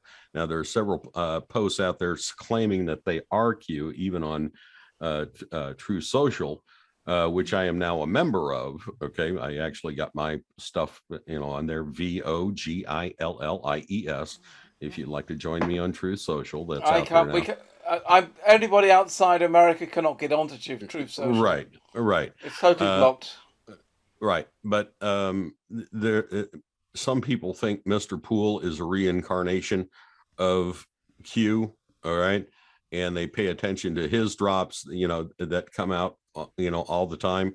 But sometimes he has some juicy stuff, sometimes he does not, and sometimes it's just there to confuse people. And who is Mr. Poole? I'm sorry. Mr. Poole, you'd have to be on Telegram, and I can show you some posts that have come out by Mr. Poole. Okay. I did follow you on Telegram. I have to take a look at that. And, okay. Yeah, and one last thing I saw on a Telegram, JFK, I don't know if it's really Junior. I don't know if it's really his, but he had this great video on how Obama was related to Hitler. Mm-hmm. Yeah, and there's stuff floating out there that's all over the place. Who knows for sure? I'd have to do a deep dive into that one myself. It's sometimes hard to know records, and it's sometimes hard to know what to believe. I mean, I saw a report where they're saying that Angela Merkel, the German Chancellor, who's now retired, was a daughter of Hitler, which doesn't work as regards the age, but because Hitler was dead before she was born. But what they're claiming happened, and I don't know if this is true or not, is that somehow the Russians had frozen sperm from Hitler, and that was used to create Angela Merkel. I say it's a little bit far-fetched. To be honest, I don't know whether to believe it or not. Probably not. Anything goes. I also saw this one with an interview with Dunn. He's some kind of on a I forgot the guy who hosted the party for Charlie Ward. I forgot his name. The spacesuit guy. Anyway, he had interviewed Dunn, who's some alien living down in Texas, and he actually said that this is terrible. That JFK, the president, was female, and that his wife was male. And he just all right. Now we're diving off into stuff that no. There are some places you don't want to go. Yeah, right, exactly. So okay. I think even the aliens are pushing. There are too many ifs in that thing. No. Okay. But thank you guys. I love your show. Thank you. I think the quality of a truther you can measure on what he rejects, he or she. Right. And there are some things which are so far fetched. I mean, I have to before I believe anything, I have to see real evidence. Right. And so there are a lot of people out there who I don't follow particularly, although they give out a lot of information. Because I'll give you one example, X22 report. This Dave guy. Now he puts out a lot of quality information, but he also puts a lot of when he starts talking about the Patriots are doing this and Patriots are doing that. I'm sorry, that's where I stop believing anything he's saying, because if you just have to go back 6 months and listen to one of these shows and then think how much of that has come true, and you'll find virtually nothing. Okay, so I see Dave as, he's very good at saying what is happening right now. Right? So for general information about what's happening, it's good. But as soon as you start talking about the Patriots are doing this, the Patriots are doing that, I switch off. I say, so often he said things which just weren't true that I don't see him as a reliable source for that thing. But for general information, he's good. All right. But thank you, Donna. Appreciate it. Patricia. Hi, guys. Hi. How are you? We're great. Where are you? Where are you based? I am in Geneva. In Geneva? I have a couple of information about the WEF, if you guys are interested about the process for people who are registered, because my boss, for the last 12 years that I worked with, I've been the one who had to register him for the Davos and the other meetings. Right. And this year there have been a few things that were strange to me. The first one being that they had created a separate web page where they have to register their certification of the third jab. Mm-hmm.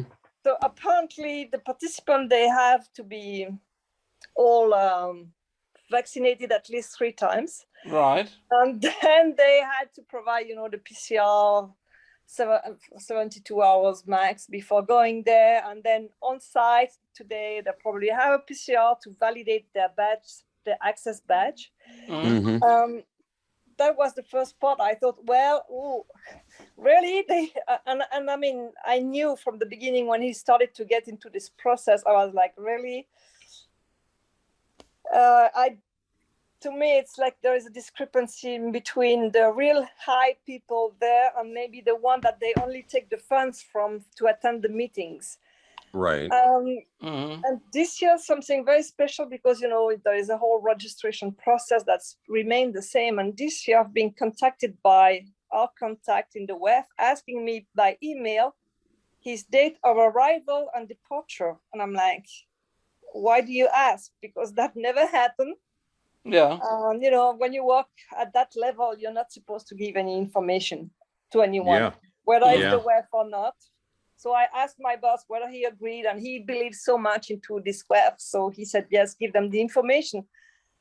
And before they organized it now in May, it was still scheduled last year to be happening this year in January. And I was speaking with my Anon friend, and I said, this is so weird that they still have this ongoing with what happened.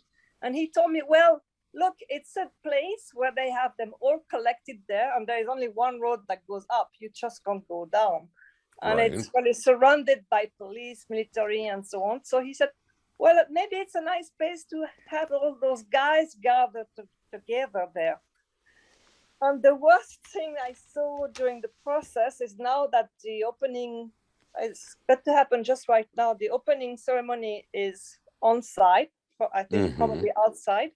The closing as well, but all the seminars with the speakers, they are on streamline, meaning that they are all probably watching this from their bedroom. So what's the sense to go all the way there to attend all the meetings on streaming? Apparently there is no in-person attendance like in a conference room. And I thought this is very weird. Yeah. I mean, you might as well stay home and just watch it on your phone or from your computer. Yeah. So we'll see what happens with this WHO merging their information about this new thing about taking over the sovereignty, about health rules and everything. I just think it's quite interesting, and we'll see how this develops. It is interesting. And one thing I found out, and I posted it today on the Telegram channel, one of the attendees of this Davos convention and whatnot that was invited over was my own state representative, Ann Wagner. And I'm like, why are you getting invited to a World Economic Forum thing over in Davos? Very interesting. Yeah, it's just to be a member, it costs like the membership every year costs $60,000. Right, that's a lot of money. to attend just Davos, just for the attendance, not the hotel and the whole thing, just for the meeting, it's 27,000. Yeah. Right. Mm-hmm. And so, I mean, you really want to go there for it costs you at least 100,000 per year just to be able to attend Davos. Right. And I'm like, my congressperson only makes like $112,000 a year, and yet they spend $100,000 a year to go to this thing. And I'm like, yeah, right. Okay. Where are you getting all this money from? Is it coming from the taxpayer money, or they're being invited? Because I mean, the World Economic Forum is proud about having influence in politicians everywhere. So maybe they are inviting the people and paying the costs. Right. Yeah, yes, I think that's the case. But if you just want to be a member, it's quite costly just to show off over there. Oh yeah, most definitely. Yeah. All right. So, not a place I want to go to. No, me neither. Well, that was my worst worry, that once I would be, sometimes they ask me to go to some places, pick up some stuff, and they lose their phone or whatever. I'm like, well, that's the place I don't want to go for sure. Yeah. Right. Well, thank you, Patricia. Appreciate the comments here today. That's a great one. Good evening. All right. Bye-bye, guys. Bye-bye. Karen? Hiya. Hi, Karen. Hello. Thanks for everything you do, by the way.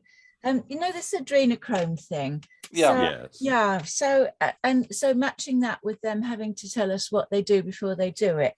Mm-hmm. So I'm looking at adrenochrome, and perhaps sometimes I put things into Google for fun, and of course it's poo-pooed heavily there, and it's all nonsense and a conspiracy and all the rest of it. And you can put it into other places, and it's like it's real. But then I was thinking about this, how they have to tell us. And there was a program on the TV, it's quite a few years ago now, it was called Torchwood. Yes. Mm-hmm. I know it. Yes. Yeah, I saw it. Yeah. And I didn't see all of it, but I saw probably the last maybe 6 episodes perhaps. Right. And the sort of finale, which was that the aliens were in tanks of some kind of liquid, and they had children in there with them, and the good guys were saying, oh well, what are they doing, and they're saying, oh, the children have something that these alien things are addicted to. So the children were in these tanks of liquid with these entities, and they were connected by some kind of tube, and it apparently, and then so the other week I just thought, blimey, adrenochrome. I wonder if that was them telling us all those years ago. Well, yeah, it was. Yeah. And there's all kinds of movies out there that, there's one in particular, Fear and Loathing in Los Angeles, with Johnny Depp, that actually speaks about adrenochrome directly. All right. But did you know that the movie Monsters, Inc., the animated thing from Pixar, yeah. If you think about that movie for just a second, what are they doing? They're describing harvesting adrenochrome from children. Wow. What is the product called? Scream, okay, that they're harvesting whenever they make a child scream. It produces energy. Yeah. Okay. Wow. The entire movie is nothing more than telling you how they harvest adrenochrome. Wow. Yeah. Yeah. I mean, Torchwood was already quite a bit of a woke program. The way that the major characters were gay and that kind of thing. Mm-hmm. I mean, it had some interesting premise, and it was a spin-off of Doctor Who. Yeah. And I did watch it, but it wasn't my favourite Doctor Who spin-off. No, but it's not hard to look at Michael Barrowman, is it? I mean, if you're I've met him in person. Okay, I know he's gay, but he's still quite, he's unpleasant to look at, is he? He's a very frightening person. Oh, is he? Well, I go to this Star Trek convention called FedCon, which is every year in Germany. And a couple of years ago, well, I don't remember when, 2 or 3 years ago, he came to that convention and gave talks there. And I remember watching, and I think he made every male who was heterosexual in the room very uneasy. Oh, really? Yeah, the way he was being very overtly gay on stage and things like that. Okay. And that kind of stuff. I mean, I was glad that I was on the balcony. And but on the other hand, he's very funny. Yeah, he's very entertaining and very funny. It's just if you're heterosexual, you're a little bit. But I do love on that as when Doctor Who had a program for the 50 anniversary of Doctor Who. They did a spin-off program of that called, about the 5 doctors who didn't make it into the major story. It was like a comedy, and John Barrowman was in that. And you can see the doctors, waiting outside the BBC television centre, and John Barrowman comes to them and says, "Oh, you do realise they're now in Wales?" And they look, they ask then John if he can give him a lift there, and he says, "Oh, you don't want to look in my car. You don't want to look in my car."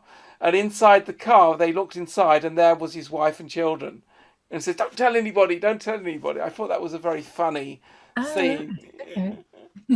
All right. But anyway, enough trivia. Right. Yeah. Okay. Thanks, guys. Thank you. All right. Thank you. You have a great day. Okay. Thank you. Thank you. Darren.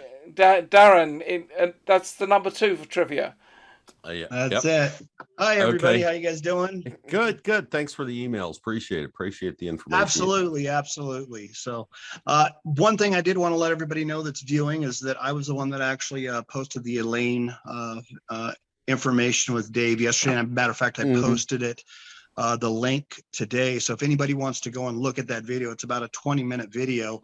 Right. Now, at least on YouTube, it says it was posted on May 18th, a couple days ago. Now, I don't know if that's a repost or not. So I don't know how to tell that. But anyway, I think it definitely is worth people to go and look at. Here's kind of my Star Trek question for you guys today. Right. Sure. And matter of fact, I actually asked this same exact question with Dr. Stella's webinar. I don't know if you guys are familiar with Dr. Stella. I don't. No. No. Oh, he's got some amazing webinars, and he usually has them every couple months. But here's my question. I want to get your guys' opinion on Star Trek.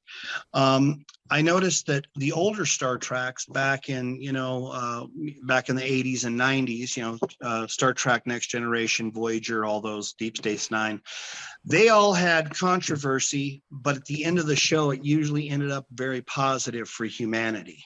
Yeah. I'm noticing all the new series now, the Discoveries, the all the different new ones, Picard, and matter of fact, even Pike. I watched Pike yesterday. Yep. It seems like it's negative, but it never comes back to positive where humanity wins out. And also, it seems like that these newer series are trying to push the deep state agenda. Do you guys get that same feeling? Yeah, absolutely. Yes, absolutely. What's the reason why? Is that because the directors are deep state, or? Yeah, well, the deep state is driving Hollywood, isn't it? And so they're using TV to push their agendas. And Star Trek is one of the more successful series. That they're milking Star Trek a lot right now. But the diehard Trekkers like us, we're sort of saying, well, some of this is actually quite well made, but it's not Star Trek as we know it. And I mean, they're getting close. Like Picard is close to TNG in a lot of ways, but it's still not told in the same way. The first season of Picard was actually quite weird. But whereas the second season was much closer to what we know. Maybe the third season will be good. We don't know. The Pike series, haven't seen the third episode yet, but I thought it's doing reasonably well. It's trying to get back to the TOS feeling, the original series feeling. Right. My feeling is that they're trying to destroy and try to suppress the people who have awakened, who have been following Star Trek for a long time, that have come out in this truther movement and trying to destroy Gene Roddenberry's vision of what the future actually is or will be. Okay, and trying to actually cause division and disparity in the messaging that they're trying to do, saying that in the Picard's first season, AI is going to win out overall, because as we know, if you watch the series, Picard becomes a golem at the end of season 1. correct? Right. That's right. Yes. All right. So is that going to be our future? Is that the future that Gene Roddenberry envisioned? No, it is not. Right. No, it is not. So I'm assuming that the Roddenberry family still owns all the naming rights and stuff. Do you think that the family is going along with this, or Well, do if you think look that... at the credits, you'll see Rod Roddenberry is actually quite involved. We know Rod Roddenberry because Rod Roddenberry was also involved with the Star Trek New Voyages project, which we were involved, which I personally was involved with, and I've met Rod Roddenberry personally, and he's very much trying to keep his father's dream alive. But he's very limited in how much influence he can have because he's not the one who pays the bills. He's normally there as an advisor. I mean, he was very useful to us with the fan film series because he provided us with a lot of high quality materials which we could use. And in fact, even Major Barrett Roddenberry, his mother, and voiced the Enterprise computer on some of our episodes. Oh, wow. So that's right. Interesting that we're talking about Star Trek because I just mentioned this FedCon Star Trek convention, which is in Europe. That is happening the 3rd to the 5th of June. So it's like in 2 weeks away. So I will probably be going to that. So please take a lot of video and make sure and put it on your post because that'd be really interesting. Are you going to do a lot of interviews with some of the different characters? Well, I'm going to see what I can do. I'm going to obviously take cameras. Now I'm known there as the guy for Star Trek New Voyages. In the past years, we've always shown something there. This year we haven't got anything to show, so I'm just going there as a normal human being, not as anyone presenting anything. I just didn't have time to.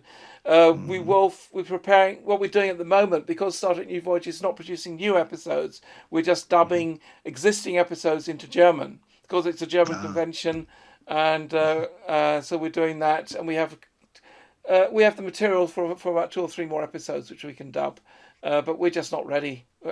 So I'm just going there in Seville. There'd be some great interviews for you. So anyway, I don't want to keep you anymore. I'm taking camera stuff. And I really hope that I didn't mislead anybody with my posting yesterday. So that's why I reposted the link, and everybody can go and make their own opinion on what Elena had to say. Right. Exactly. Okay. Thank you, Darren. Okay. Appreciate it, buddy. Okay. All right. Bye. Jerry Williams. Jerry, go ahead. Hey guys, can you hear me? Yep. Yeah, go ahead. All right. I woke up this morning and I was watching the Telegram channel and I was disturbed about the Ron Giles deal. Yeah. There were a few nuggets in there. He kind of badmouthed 107. Yes, the RV is happening and all this. And then he went on to, he kind of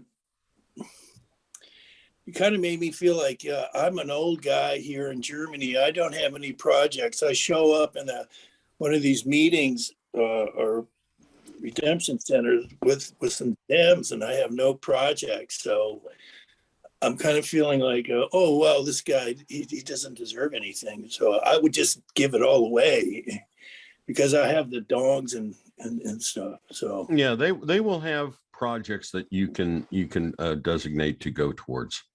So I don't think there'll be anything to worry about there. Where in Germany are you? I live near, where Legoland is in southern Germany? I've heard of it. I haven't been. Yeah, is that near Munich or? It's in between Stuttgart and Germany. I mean Stuttgart and Munich. Between Stuttgart and Germany, down there. Okay, yeah. Yeah, I talked to you the other day about all the chemtrails, and yeah, I heard that there were a couple of companies that were on the bad side still operating, but that's not what I wanted to talk about. I heard that we're talking about the food problem. Yeah. I heard about Gene Decode had a message out that the underground tunnels, what they're clearing out, they have 150 years food supply. Yes. Oh, wow. Mm-hmm. That to support everybody in this big scam. So we could live off that. Yeah. So that's a gene decode I heard today. Mm-hmm. Well, I know here in Missouri, we have a lot of caverns, okay, especially Merrimack caverns. And my grandfather, great grandfather actually, was a land surveyor for Franklin County here in Missouri, where Merrimack Caverns is. He knew every back entrance into Merrimack Caverns, and I know for a fact that there are tons of food storage and munition storage and everything else inside of Merrimack Caverns. And I know where all the back entrances are that have been sealed up for years. And they don't publicly disclose those, but I know where they are because I still have the maps that my grandfather gave me. Awesome. Peter, now I know you're a vegan, and yes. I'm wondering what is your actual specific plan when you're storing food for a year? What actual foodstuffs are you putting away? Well, foodstuffs. I'm getting food which has a long shelf life. Things, and I'm trying to put it in multiple locations if I can, because the first place that anybody's going to look is your cellar. So putting food, the only food I'm putting in my cellar is food which I'm going to need maybe for the next month. And otherwise, I'm going to be trying to when I've got the money to do so, I'm going to maybe hiring storage places or just little apartments or somewhere where I can just put things where nobody will suspect food to be stored. Because one of the biggest problems, as we know from Venezuela, is that when everybody's looking for food, then nobody follows laws anymore. And if people know you have stored food, then you're in danger. So it's best not to have too much stored in the place you live in. Mm-hmm. Well, hopefully we won't need it, and what gene decode is correct. Yes, I hope so. Yes, that would be nice. I'm pretty sure that if the alliance is as good as they seem to be, that they will have thought that out. Right on. All right. Because it's no secret that food is going to be a shortage. Yeah. All right. Well, thank you, Jerry. Appreciate it. Yeah. Bye-bye. Bye-bye. And last but not least, we'll go to Grant. Grant, go ahead, sir. I'm looking forward to when it says Grant's Q phone. Good afternoon. What did you say about Q phone? I say I'm looking forward to when it says Grant's Q phone. Yeah, Amen. instead of Grant's iPhone. I'm getting in kind of late on this, so I may be asking a question that you already answered. But let me comment first on Jerry.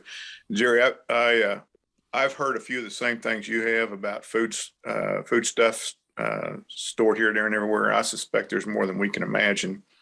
And on 107, has anybody commented on him lately? I haven't been paying attention. I haven't been able to come to this lately. I've been real busy.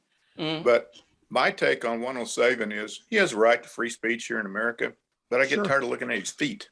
Yeah. Right. Well, he tries to hide his identity as much as he possibly can. I don't know what reason that is. Some people say he's JFK Jr. I don't know about that. He has a lot of opinions, and I think he tries to put out their misinformation and disinformation in order to, keep everybody guessing as far as things are concerned. Some people are used for that, and some of it is designed to weed people out, to throw people off. Just like, as I said many times before, God's weeding out his army right now, just as he did with Gideon's army when they took down the walls of Jericho.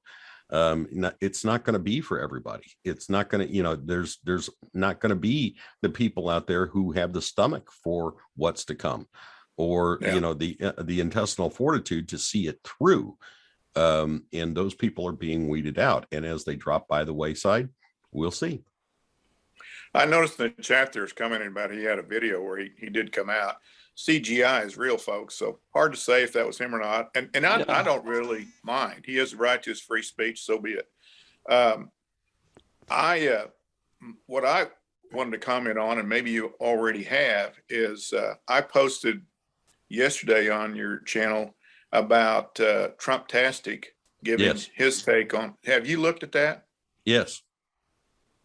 What's your thoughts on, they had that short little clip in there about going to a very modern looking bank with just, no tellers, no anything at all.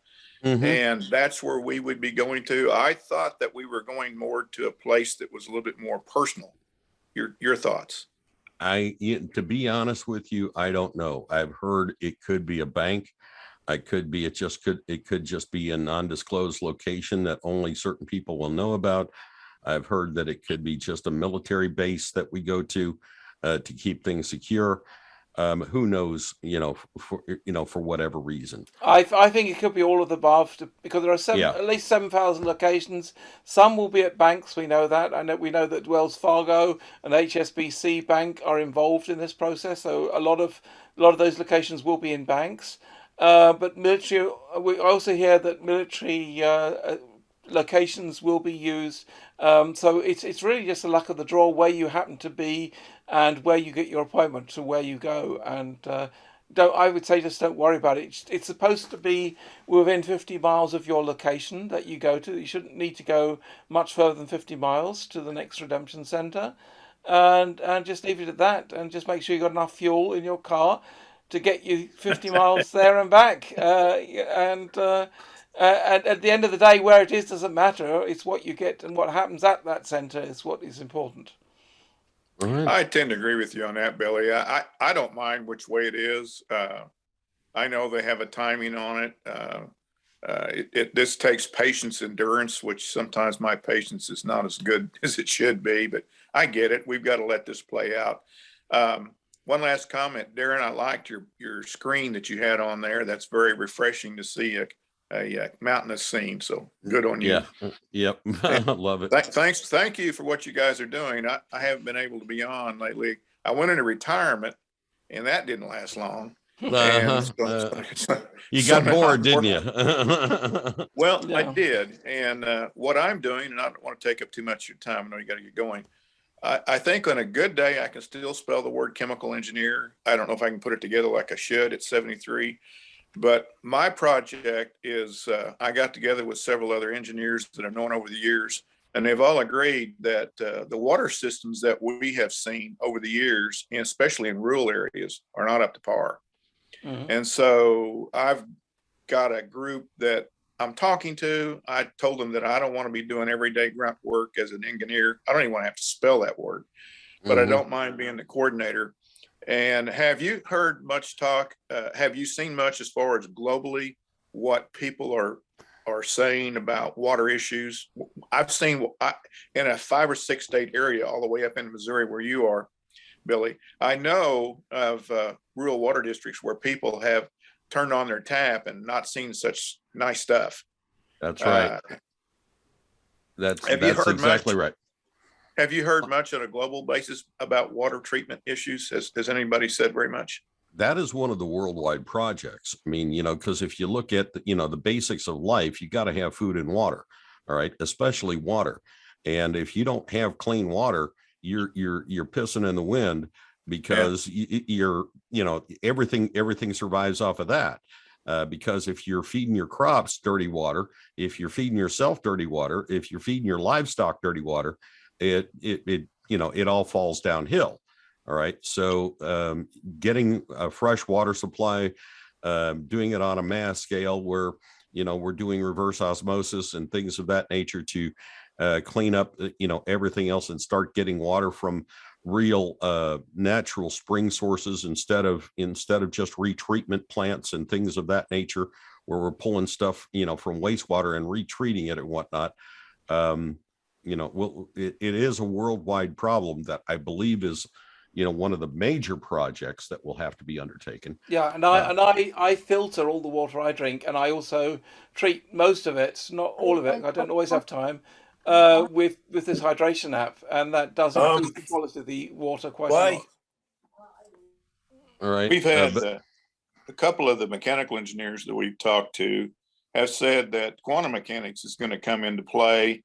in a couple of areas, and I haven't had time to really dig into that, but I think it's mostly in detection of impurities, which kind of fascinates me. If you go to the hydrationapp.com website, there are some videos there from Professor Pollock about easy water, and there's some fascinating video stuff there about purifying water there, and it's really worth looking at those videos. They're really interesting.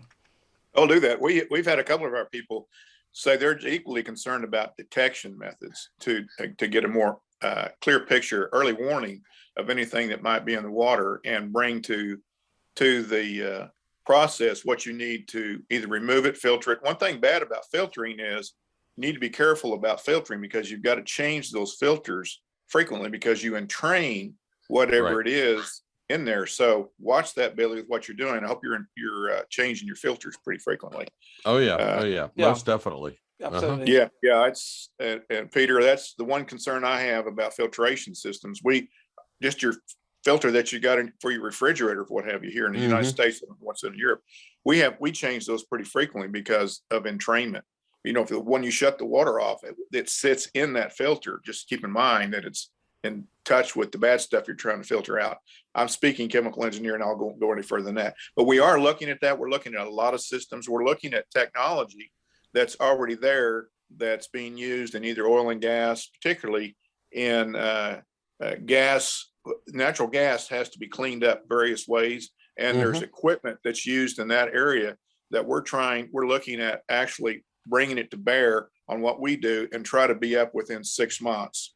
It's going to take a little bit of effort to bring a team together. I have some Six Sigma people, if you know what that term is. They're much smarter than I am, much more learned than I am.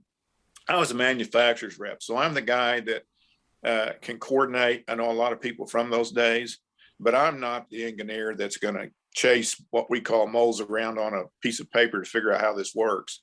But we are going to look at this. And one of the things that I'd be curious about from your group is, are you seeing this globally, or do we need to think globally? I was asked that question. I said, I don't know the answer to that. What do you think, Billy? It is something that is a global issue. Okay. It's not limited to, just one particular country or anything else. Freshwater supply is a global issue. That is one thing for sure. That's right. I mean, here in Germany, the water quality is pretty good.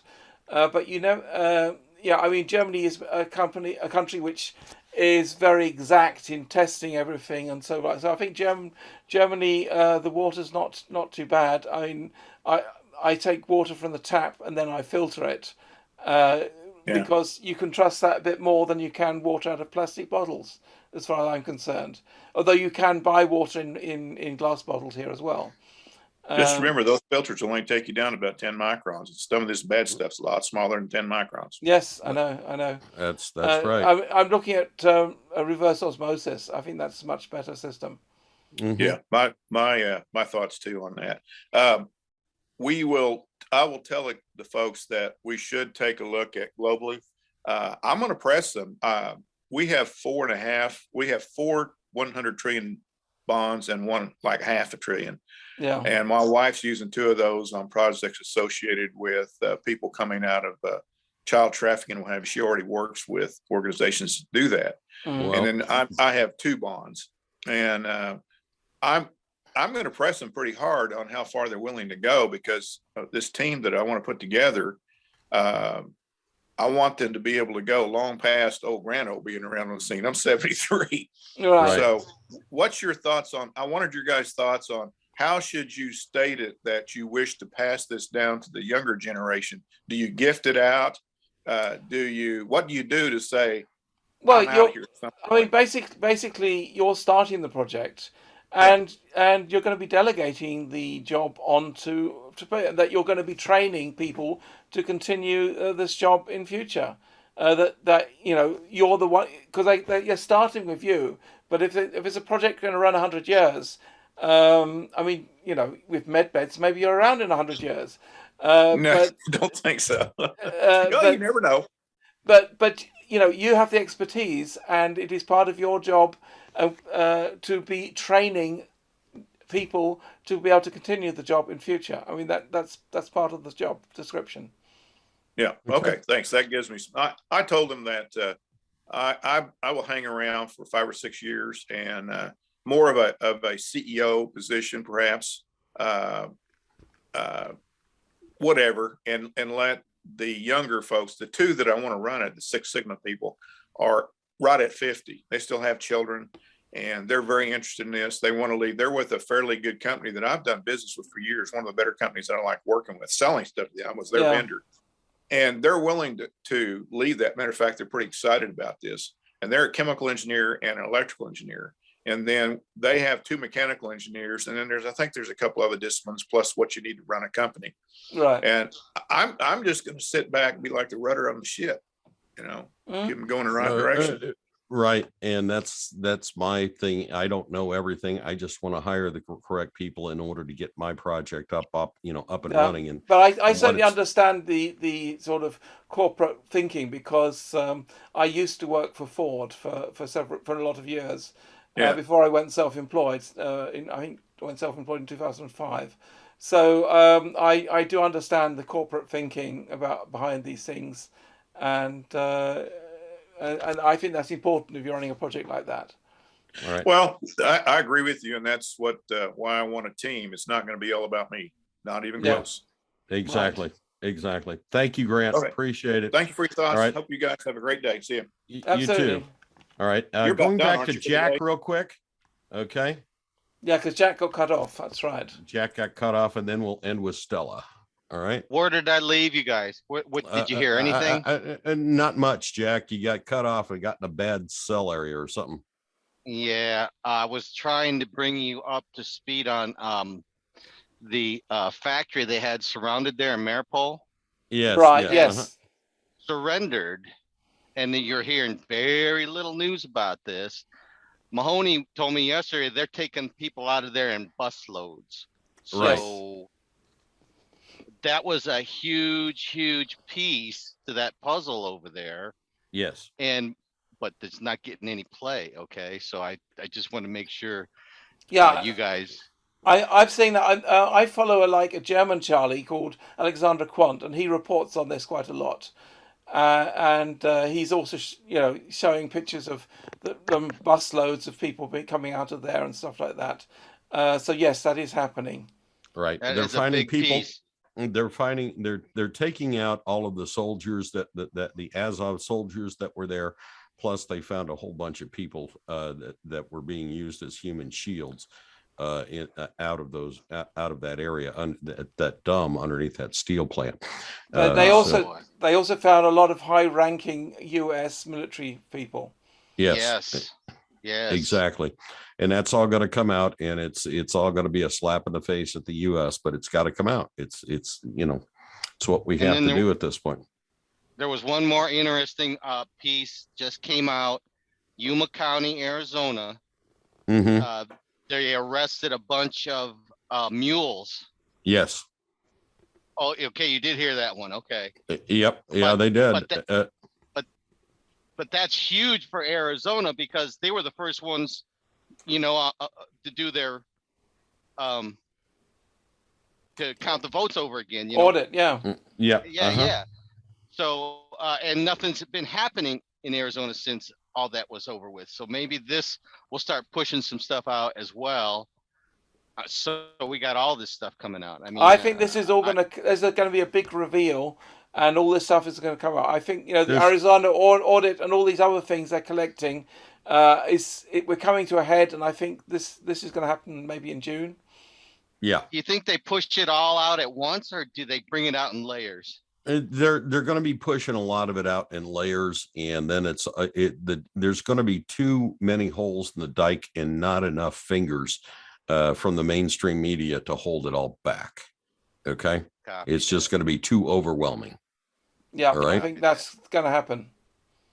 All right. Well, you guys have a great day. Appreciate it. All right. Stay safe out there, buddy. Thank you, Jack. All right. Stella. Hello. Hello, Stella. Hey.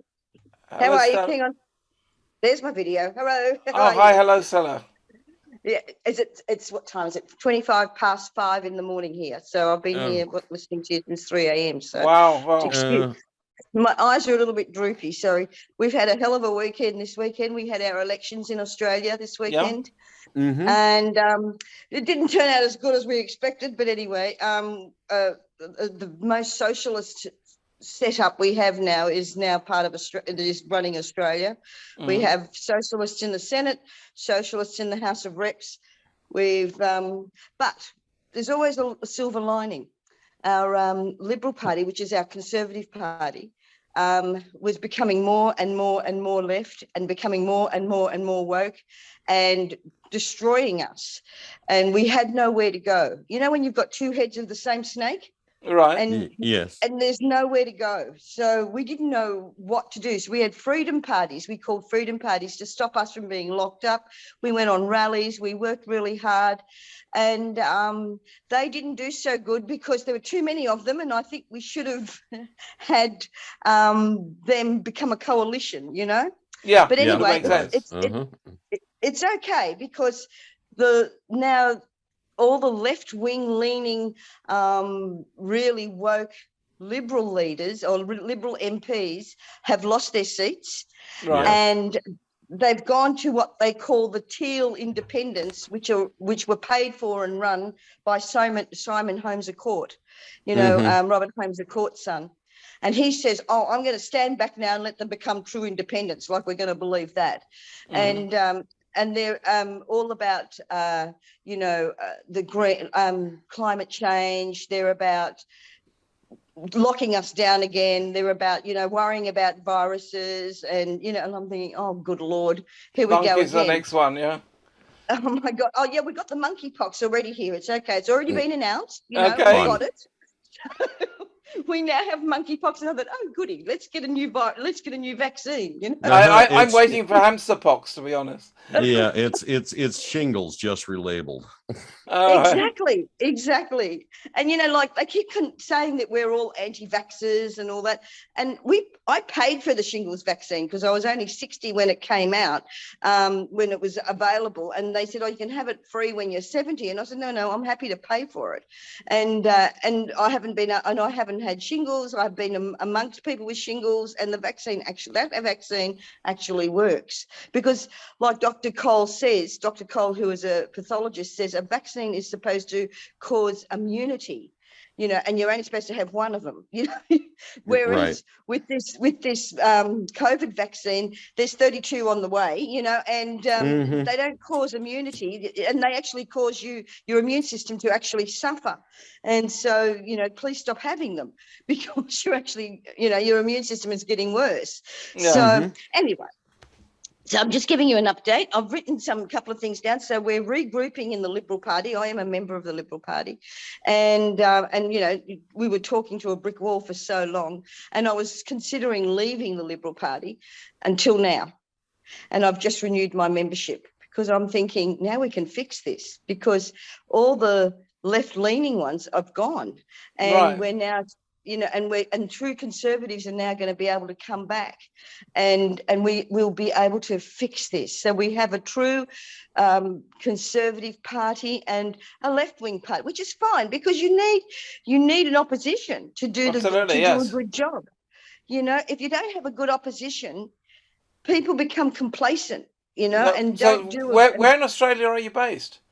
I'm in Sydney. You're in Sydney? No, well, yeah. I've been there many times. Yeah, and I want to say hello to my sister who lives at the Central Coast. She lives near Terrigal. So hi, Connie. Terrigal. Oh, yeah, I know Terrigal. A good friend of mine lives in Terrigal. Yeah, well, she's at Erina, which is not that far away from Terrigal, and she's watching.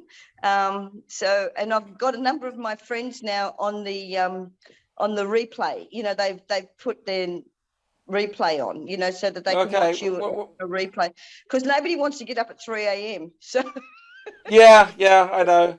And I'm a little bit late in releasing the replay because I've been working so hard on the Birmingham special, but the Birmingham special is finished now, and I will now, and I'll be catching up with, well, there's the last the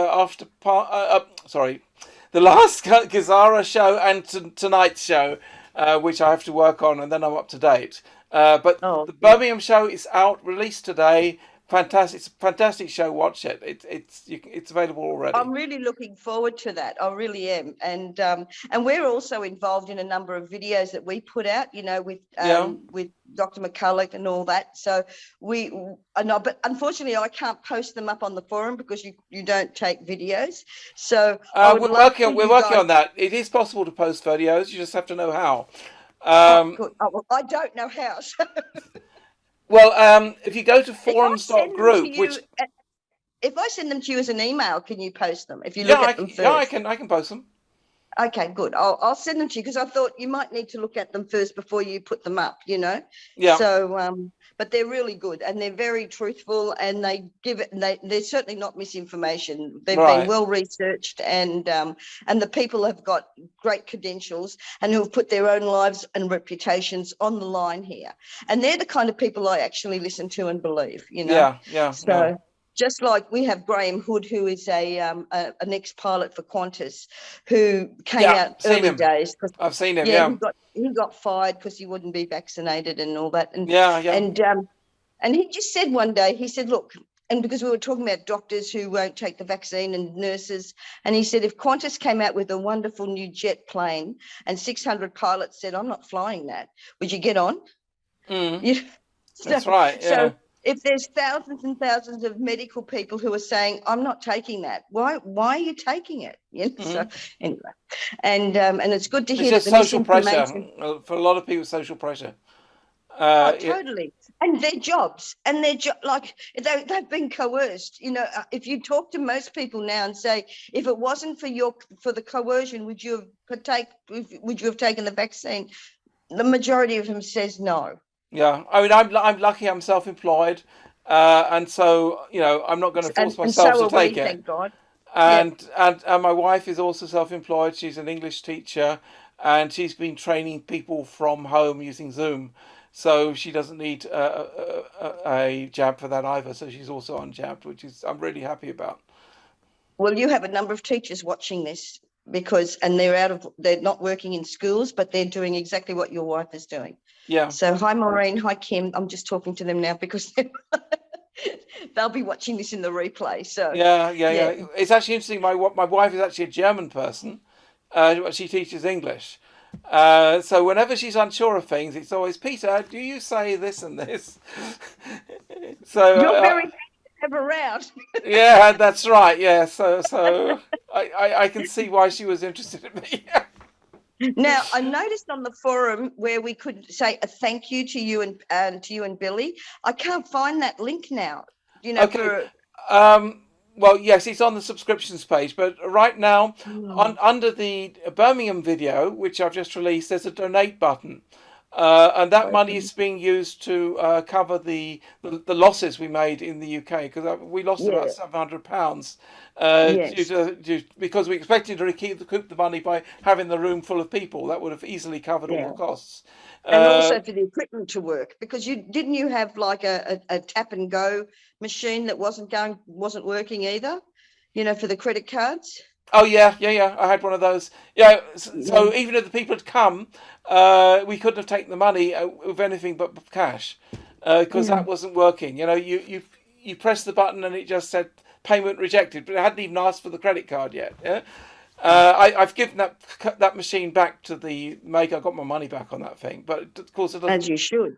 Yeah. Plus, you should have had your losses covered as well at the same time. Yeah. Unfortunately, all they do is give you your money back. But at least I got my money back for that device. But I probably won't be getting one of those again. A different company, definitely perhaps. not from there anyway. So yeah. But I'm just saying to all the Australians who are watching, stay upbeat, don't be worried. God is with us. God has a really good plan. I know He has, and we're going to get through this. And there's always a silver lining. We're going to have a proper opposition now, and with a good leader. And we're going to fight. Oh, so, that sounds really. I say I've got an affinity to Australia because I've been there many times. In fact, my brother Ray lived in Australia for quite a few years, also in that area. I think I can't remember the name. Something Hills. It's also just north. Borkum Hills. What? Borkum Hills. No, not Borkum Hills. Winston Hills. It's between Terrigal and Sydney. there's an area just before you go over the river. Oh, okay. Near the Hawkesbury River. Yeah, it could be. Like above Sydney, there's like an area, and then you go over a bridge over, where you then come to Terrigal.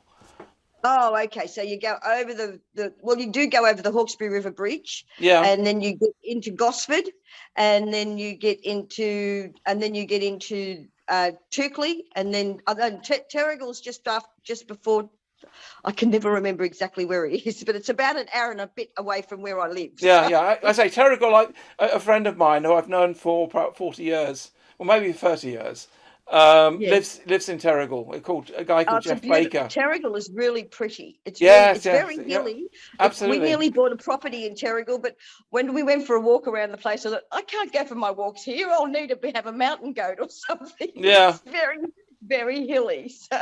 Yeah. He's like an alternative health practitioner in Terrigal, and a really nice guy. Was he near the water? Could you see the water from where he lived?